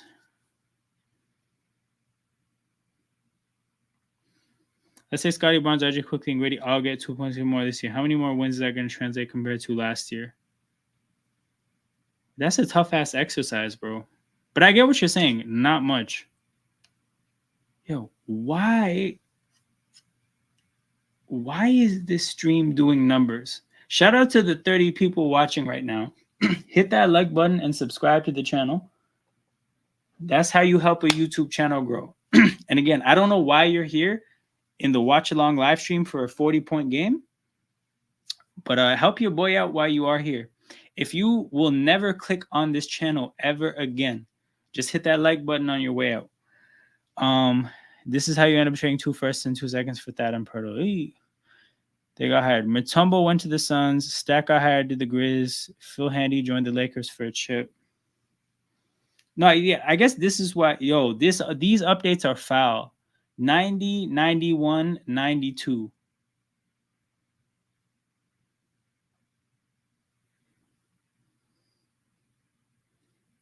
Man kept updating us for individual points getting scored. I think our development will be a lot better. I'm really high on Jammer and Darko. Darko developed Desmond Bain and Mikal Bridges. I mean, like, again, that's the hope. And I hope they're better. And yeah, like, but I'm just fingers fucking crossed. I'll say that. Like, fingers crossed for sure. Jammer went to the Warriors. I hope that we get some Desmond Bain and Mikal Bridges success stories. Dude, I know too much about our random coaching tree. You just know a lot about this stuff generally, and that's why you have a channel of your own. And for the 28 people watching live and anybody that might watch on replay, Basketball Rewind is Kenyon's channel. You guys got to make sure you, like, if you're here and supporting this, make sure you hit that hit the like button on those videos and subscribe there as well. At some point, Kenyon will probably drop a link to the channel in the chat. But that's what we do here, people. We support the family. Dwayne Walker says, thanks for the stream and information. Man, always. We try our best. It's a 40-point game. Why would I, on earth, would I talk about the game? We may as well get into some substantive conversation. I'm here because I want to score men and visit Raptors fans. I don't know if you're going to score any men here, but I hope the visiting Raptors fans part, like, it's worked out for you and like you feel good about it. Darko also had Mikal and Desmond to work with. This is like that's a chicken and egg kind of a thing of like what comes first, the great talent for the coach to mold or the coach to, create the great talent. The question shouldn't be why are we still here, but why isn't everyone else? Oh, Digger Ocean, I appreciate that. I kind of I have the same question. And like YouTube is such a funny thing, right? Because like 523 people have dropped into this stream. And like hilariously, not one of them has subscribed. But I've had streams, like a couple of my other streams that had maybe like 150 people come by. And like 3-4 people would stream. Like YouTube is just so funny like that.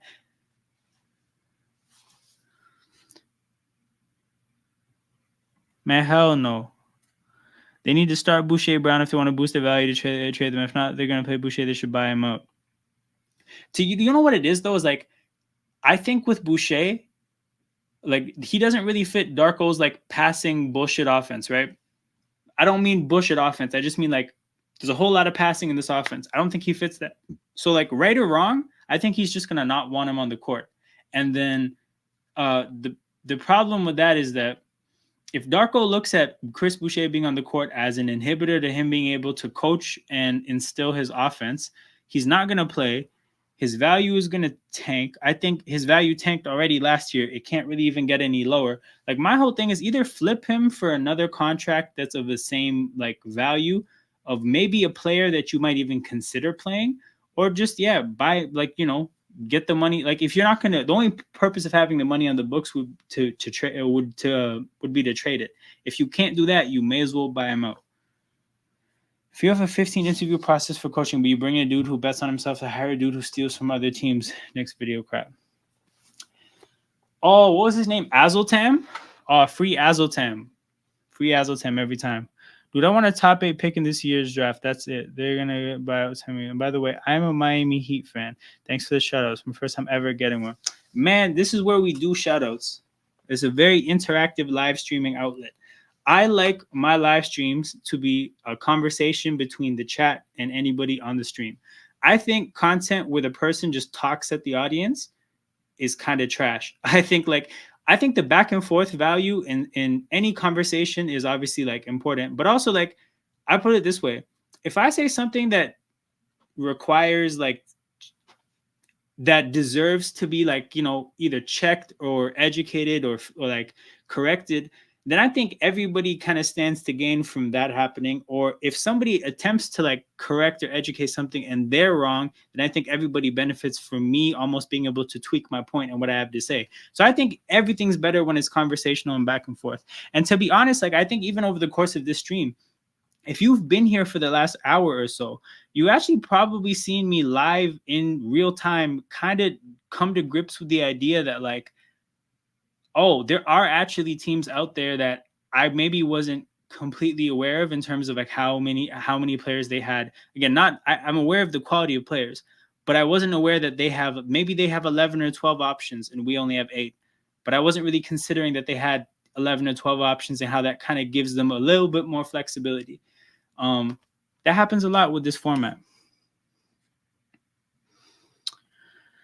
Yo, Raps hope there's a fancy success depends on occupying the pick and roll that wasn't hot last year. I think we can get a second out of Boucher. Boucher's with the second, but we would demand a first and not play him. That's vintage Masai right there. Vintage Masai. I subscribe. Man, hell yeah, Juggernaut Prime. Everybody do like Juggernaut Prime and hit that subscribe button. Shout out to Dane Haywood. Consistent score updates. I'll be real. I hope the Miami Heat win the Summer League just because of Dane Haywood, because his investment in his team is ridiculous. Would you trade Bruce Brown for Ben Simmons? I mean, I don't know what else I don't know what can be gotten for Bruce Brown. I think Ben Simmons is hilariously like a Vision 6'9" Raptors player. Like Vision 6'9" era Masai would 100% go for a player like Ben Simmons.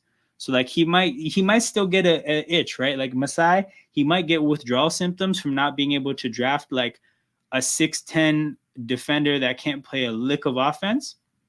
He might have that itch. He might have those withdrawal symptoms, and he might pull the trigger on a trade for Ben Simmons. It's possible. Wait. This man called him Lunger Coloco? What are we saying?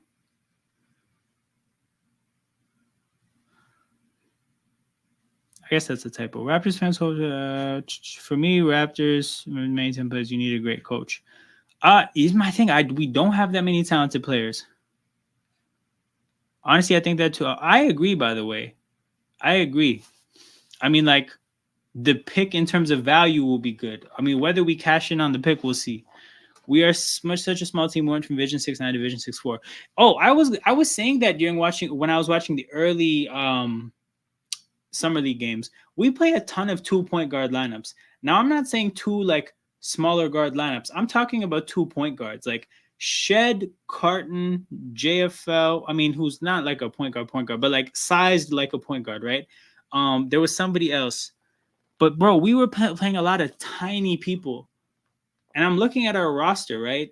And it may necessitate playing a lot of tiny guards at some point. So we're just going to play a lot of tiny people on the court. But it's not even like we're going to have shooters, because like the trade-off of not having size is usually having shooters, and we have none. Damn, shout out Young Kobe. I think Young Kobe, are you a Blazers fan? I feel like you were here a long time ago and you were a Blazers fan. Ben's contract is horrid. Bro, but that's the thing, is like part of what I think we should do with our expiring deals is get back bad contracts and draft compensation. Oh, he's on an expiring? Never mind. Oh.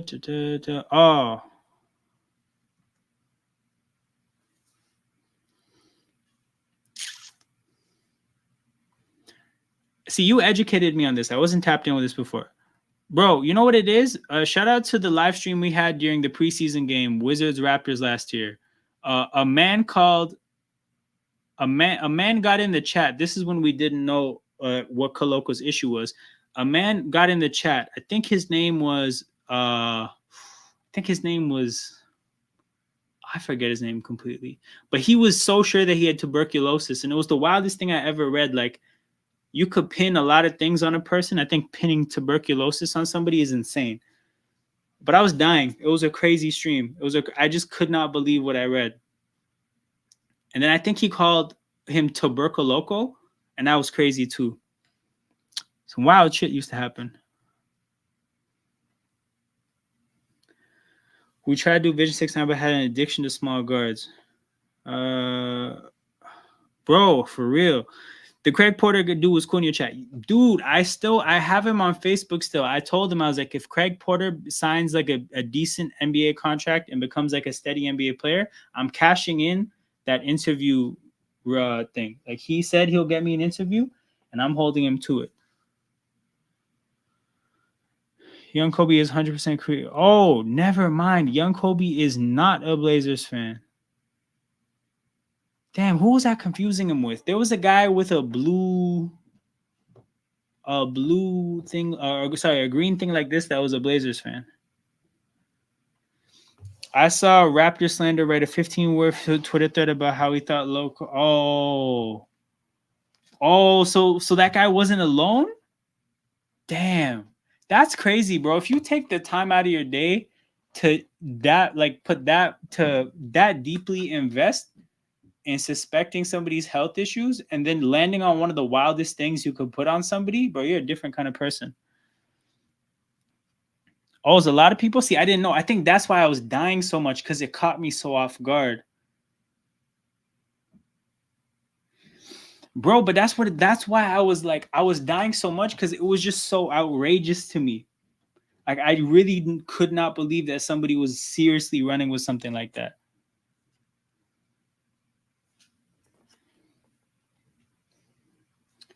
But yeah, man, shout out to everybody tapped in. 22 people watching live. We're almost touching 600 people. Again, I don't understand what made this stream blow up. I would love to capture this in a bottle and have it happen consistently. I'm 6 subscribers away from 200. You guys, if you guys make that happen, that would be unreal. I'd be very happy, very excited. We will be back this weekend on Sunday. Canada is playing Puerto Rico at 12:30 Eastern time. I will be here for Canada, Puerto Rico. I think the Raptors get a 5th Summer League game. I don't think I'm going to do it, though, because I don't think Grady's going to play, and I don't particularly enjoy watching this team. I might just pivot away from like the Summer League stuff and just do more like Raptors-based stuff as a whole. But yeah, men like Coloco and Jonte. Bro, I've been saying, though, like, the fact that we had 2 center prospects, right, that all things considered were okay center prospects. Because if you look at Coloco, right, super modern in the fact that, like, what I think, if you want to be a modern rim protector, you got to have mobility. Like, you can't be a big clunky guy. You have to be able to run the court. And I think we had a rim protector that could run the court. That's a modern center, right?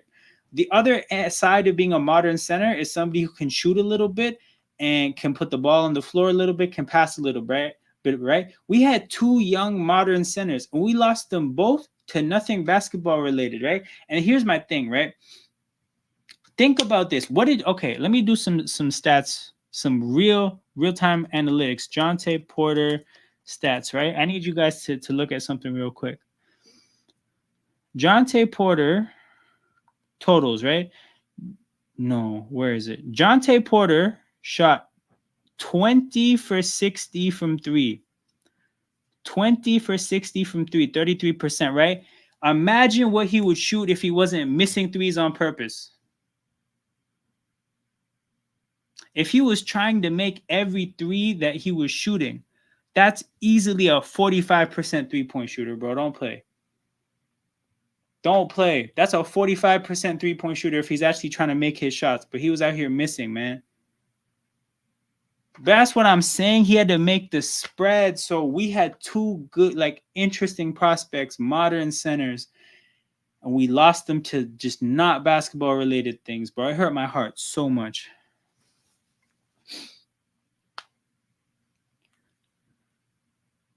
Oh, hell no, not the Blue Jays.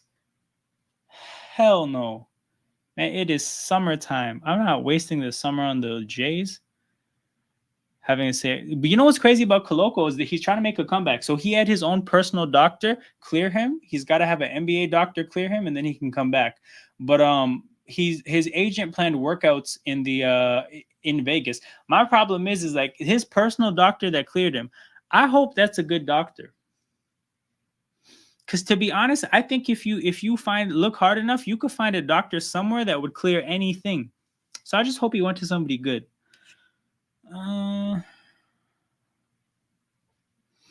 If they buy out Vezenkov, are they guaranteeing JFL for your cut him or give Carlson a standard contract battle on a two-way? They already got battle on a two-way. No, they got battle on a Exhibit 10, which is basically like a come to training camp and then play on the 905. But yo, I think JFL, I don't see the point in rostering him.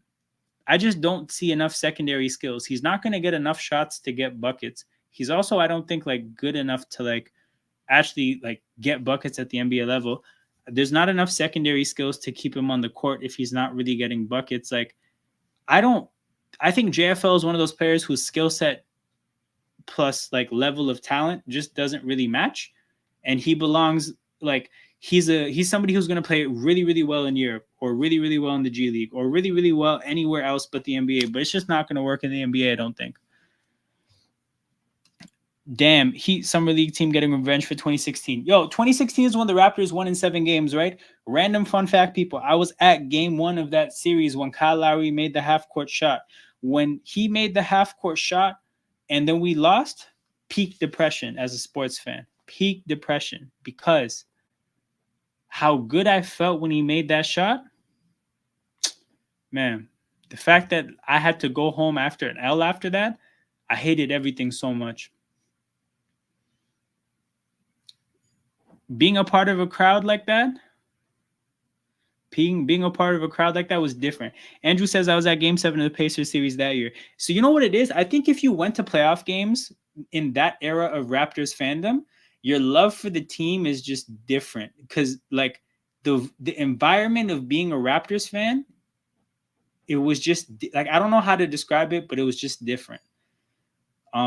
It's not the same anymore. The environment at games isn't the same anymore. The environment of just like the fan, like the just fans, period, like online or just even in person, it's not the same.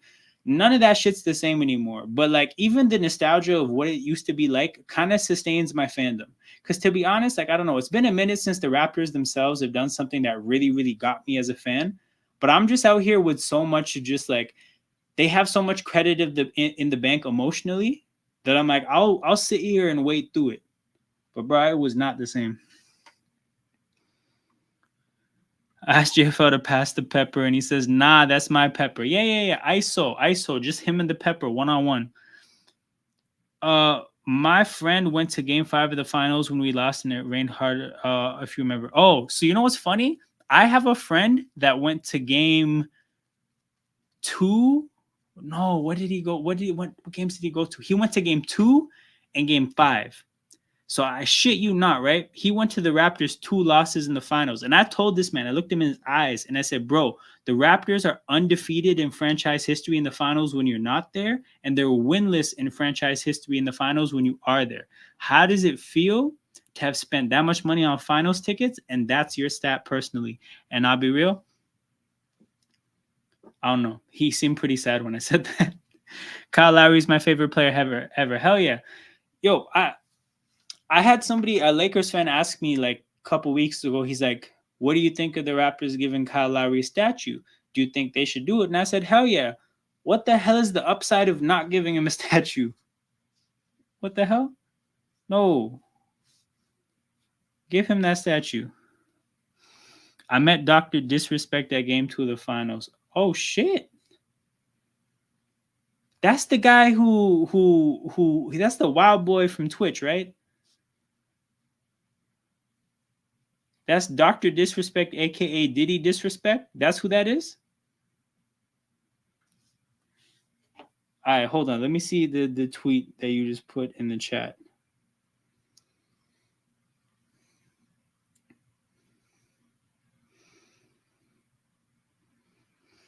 Holy shit.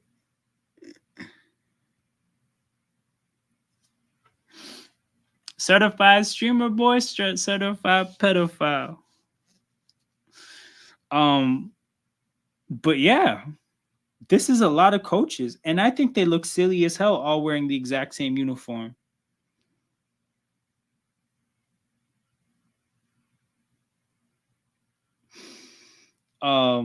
This is a lot of coaches, bro. Is this as many coaches as players? The Raptors have a whole roster of coaches out there, and it's not working out. The Tampa season really pushed the Raptors into mediocrity, bro. I'll be honest.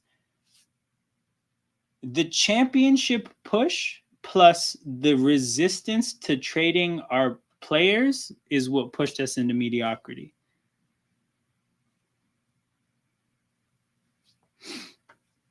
So I think with this, the bigger problem is like we're just ass. Like we can dance around it all we want. Like the bottom of the roster is just ass. Especially like that's the big thing that you guys have kind of helped me see is like you guys have helped me see how the back end of the roster really stands out, even compared to the back end of other teams' rosters.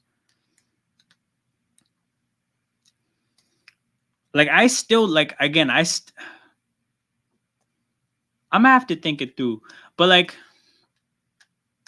I think the summer league has been something for me because I think if Jacoby Walter showed up and played like an NBA player or somebody that's ready to play in the NBA, I'd feel better. If I felt better about our draft picks being able to play right now, I might feel better. But oh yeah, if I felt better about what Bruce Brown or Chris Boucher or some of these guys or Vezenkov, how they would contribute, I'd feel better. I still like our handful of players at the top of the roster, and I think if things go, if we're better than a lot of the teams we talked about today, it's going to be because those players carried us. But yeah, it's a little bit shaky when you get past roster spot like number 7. Like when you get to the back half of the roster. Yep, this is the one. This is the one.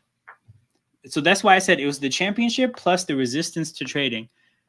The fact that we basically waited too long and just gave away all our leverage and had to take back, well, in Fred's case, literally nothing. In Pascal's case, basically nothing. The fact that had to happen, that killed us.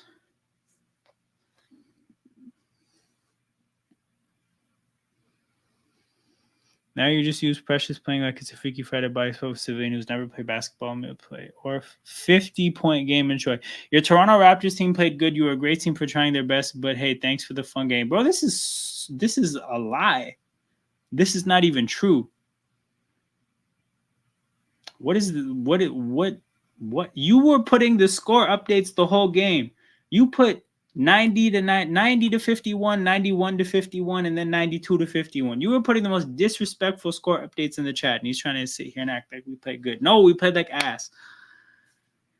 Siakam fought to get back into the Detroit game early, and Darko held him out.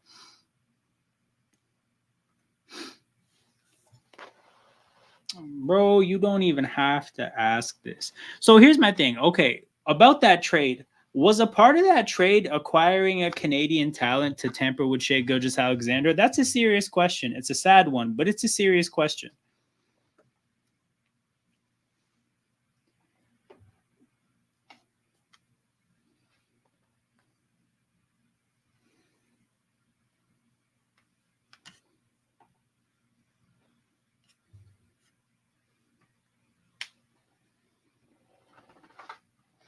Why didn't we get Lou Dort? He was a free agent?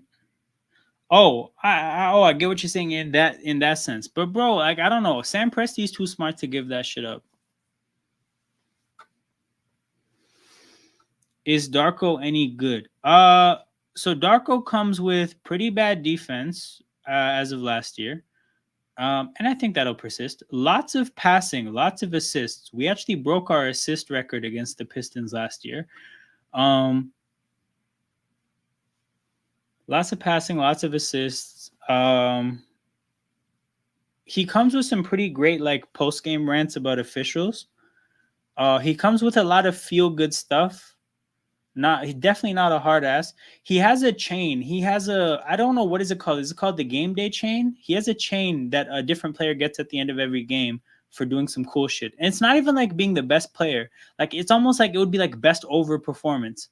Like sometimes a guy off the bench would get it who didn't even have like the best game, but they just had a better game than you'd expect them to have. Yeah, so the chain is a big thing. Oh, actually, guys, if Darko ever like got established or like things turned around, I would put the chain somewhere in this room because the guy who I had, like the graphic designer who had put this whole room together, I told him I was like, "Yo, keep the files because I will be making this room will be growing and changing. It's alive.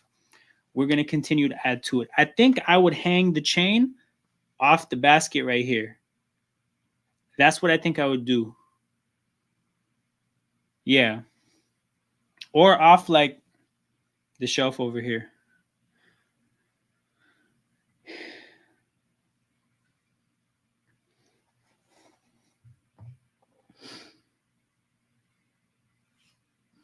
Offense philosophy is similar to the Kings' offense. But I'm gonna say he's saying he's changed himself into a good person. I want to know who he was before he was a good person. Now I'm curious. Yes, this is what I'm saying, bro. It was always weird because it's not like that goes to the best player because then it would go to the same player over and over again. Pascal would get it a lot, but that's not what was happening. He was giving it to random guys. It was interesting.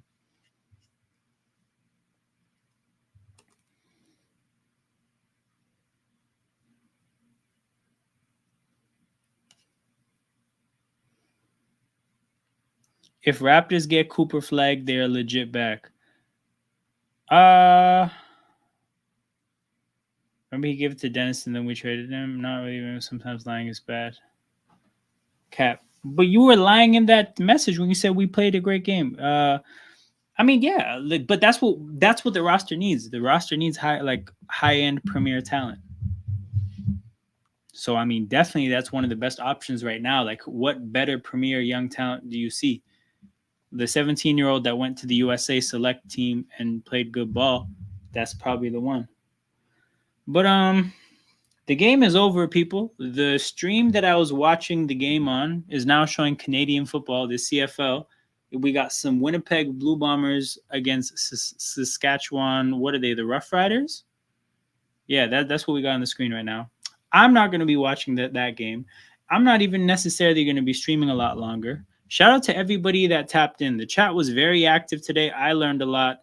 I hope you guys enjoyed the conversation and you guys learned something. Hope to see you guys again. Again, Canada against Puerto Rico at 12:30 Eastern time on Sunday. My weekend, I'll put it this way. If I'm back for the last Raptors Summer League game, my weekend went really, really wrong. Really, really wrong. I hope I don't do that live stream. But if I do, it's because everything fell apart for my weekend plans. So yeah, that's what's gonna be, people. Next week I'm gonna try to get more into like just like some like topic based stuff on the Raptors, like looking at the money situation, looking at the rotation, looking at these kind of things, like smaller, shorter live streams, kind of meant to do better on people watching it back after the live. Who got the chain on the Summer League team tonight? Oh, I'll give you a name just to entertain this. Who overperformed? Da, da, da. So Jacoby Walter had 16 and led us in scoring and hit 3 threes. So Jacoby would have to get the chain. But the most random performer was probably a guy named Joseph Girard got 5 points. Actually, Jameson Battle had 9 points, only missed 1 3. Probably Battle.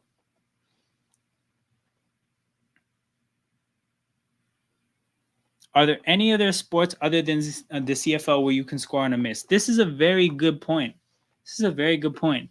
Are there any other sports where you could score by failing? No, I don't think so. Because, like, how would you categorize as failing? If you're aiming for a certain part of a dartboard and you miss it and you still get other points, that's not really missing. Yeah, no, good point. Ochai gets the chain. Chain. Kenyon. You weren't here. I think was it Leo? It was either Leo or somebody else, but a man in this chat called him Shanghai Agbaji because he's about to learn Chinese, buddy, and that killed me. So I know you'd like that one for sure, and I was saving it, and I was like, the next time Kenyon's in the chat, I'm dropping this. But yeah, Shanghai Agbaji, bro, it's the best slander name in a minute. Like, I have not heard a better slander name for a player.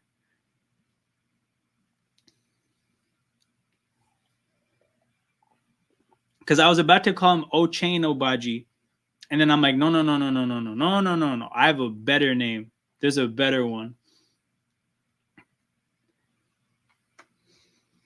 But yeah, I'm out here. I'm out of here, people. Sunday, tap in with us for sure. The rest of the week after that, I'm gonna try to stream 3 days out of the 5 weeknights. Tap in with us. Shout out to everybody in here. Make sure you hit that like button and subscribe to the channel. 2 very important forms of engagement for the growth of a YouTube channel. If you want to support what's going on, make sure you hit. I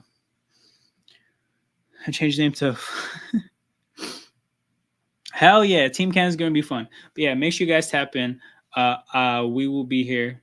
Make sure you hit the like button and subscribe on the way out. A play in the CFL game kind of caught me off guard. But yeah, I'll be back later. It was a lot of fun talking to you guys. Be back on Sunday.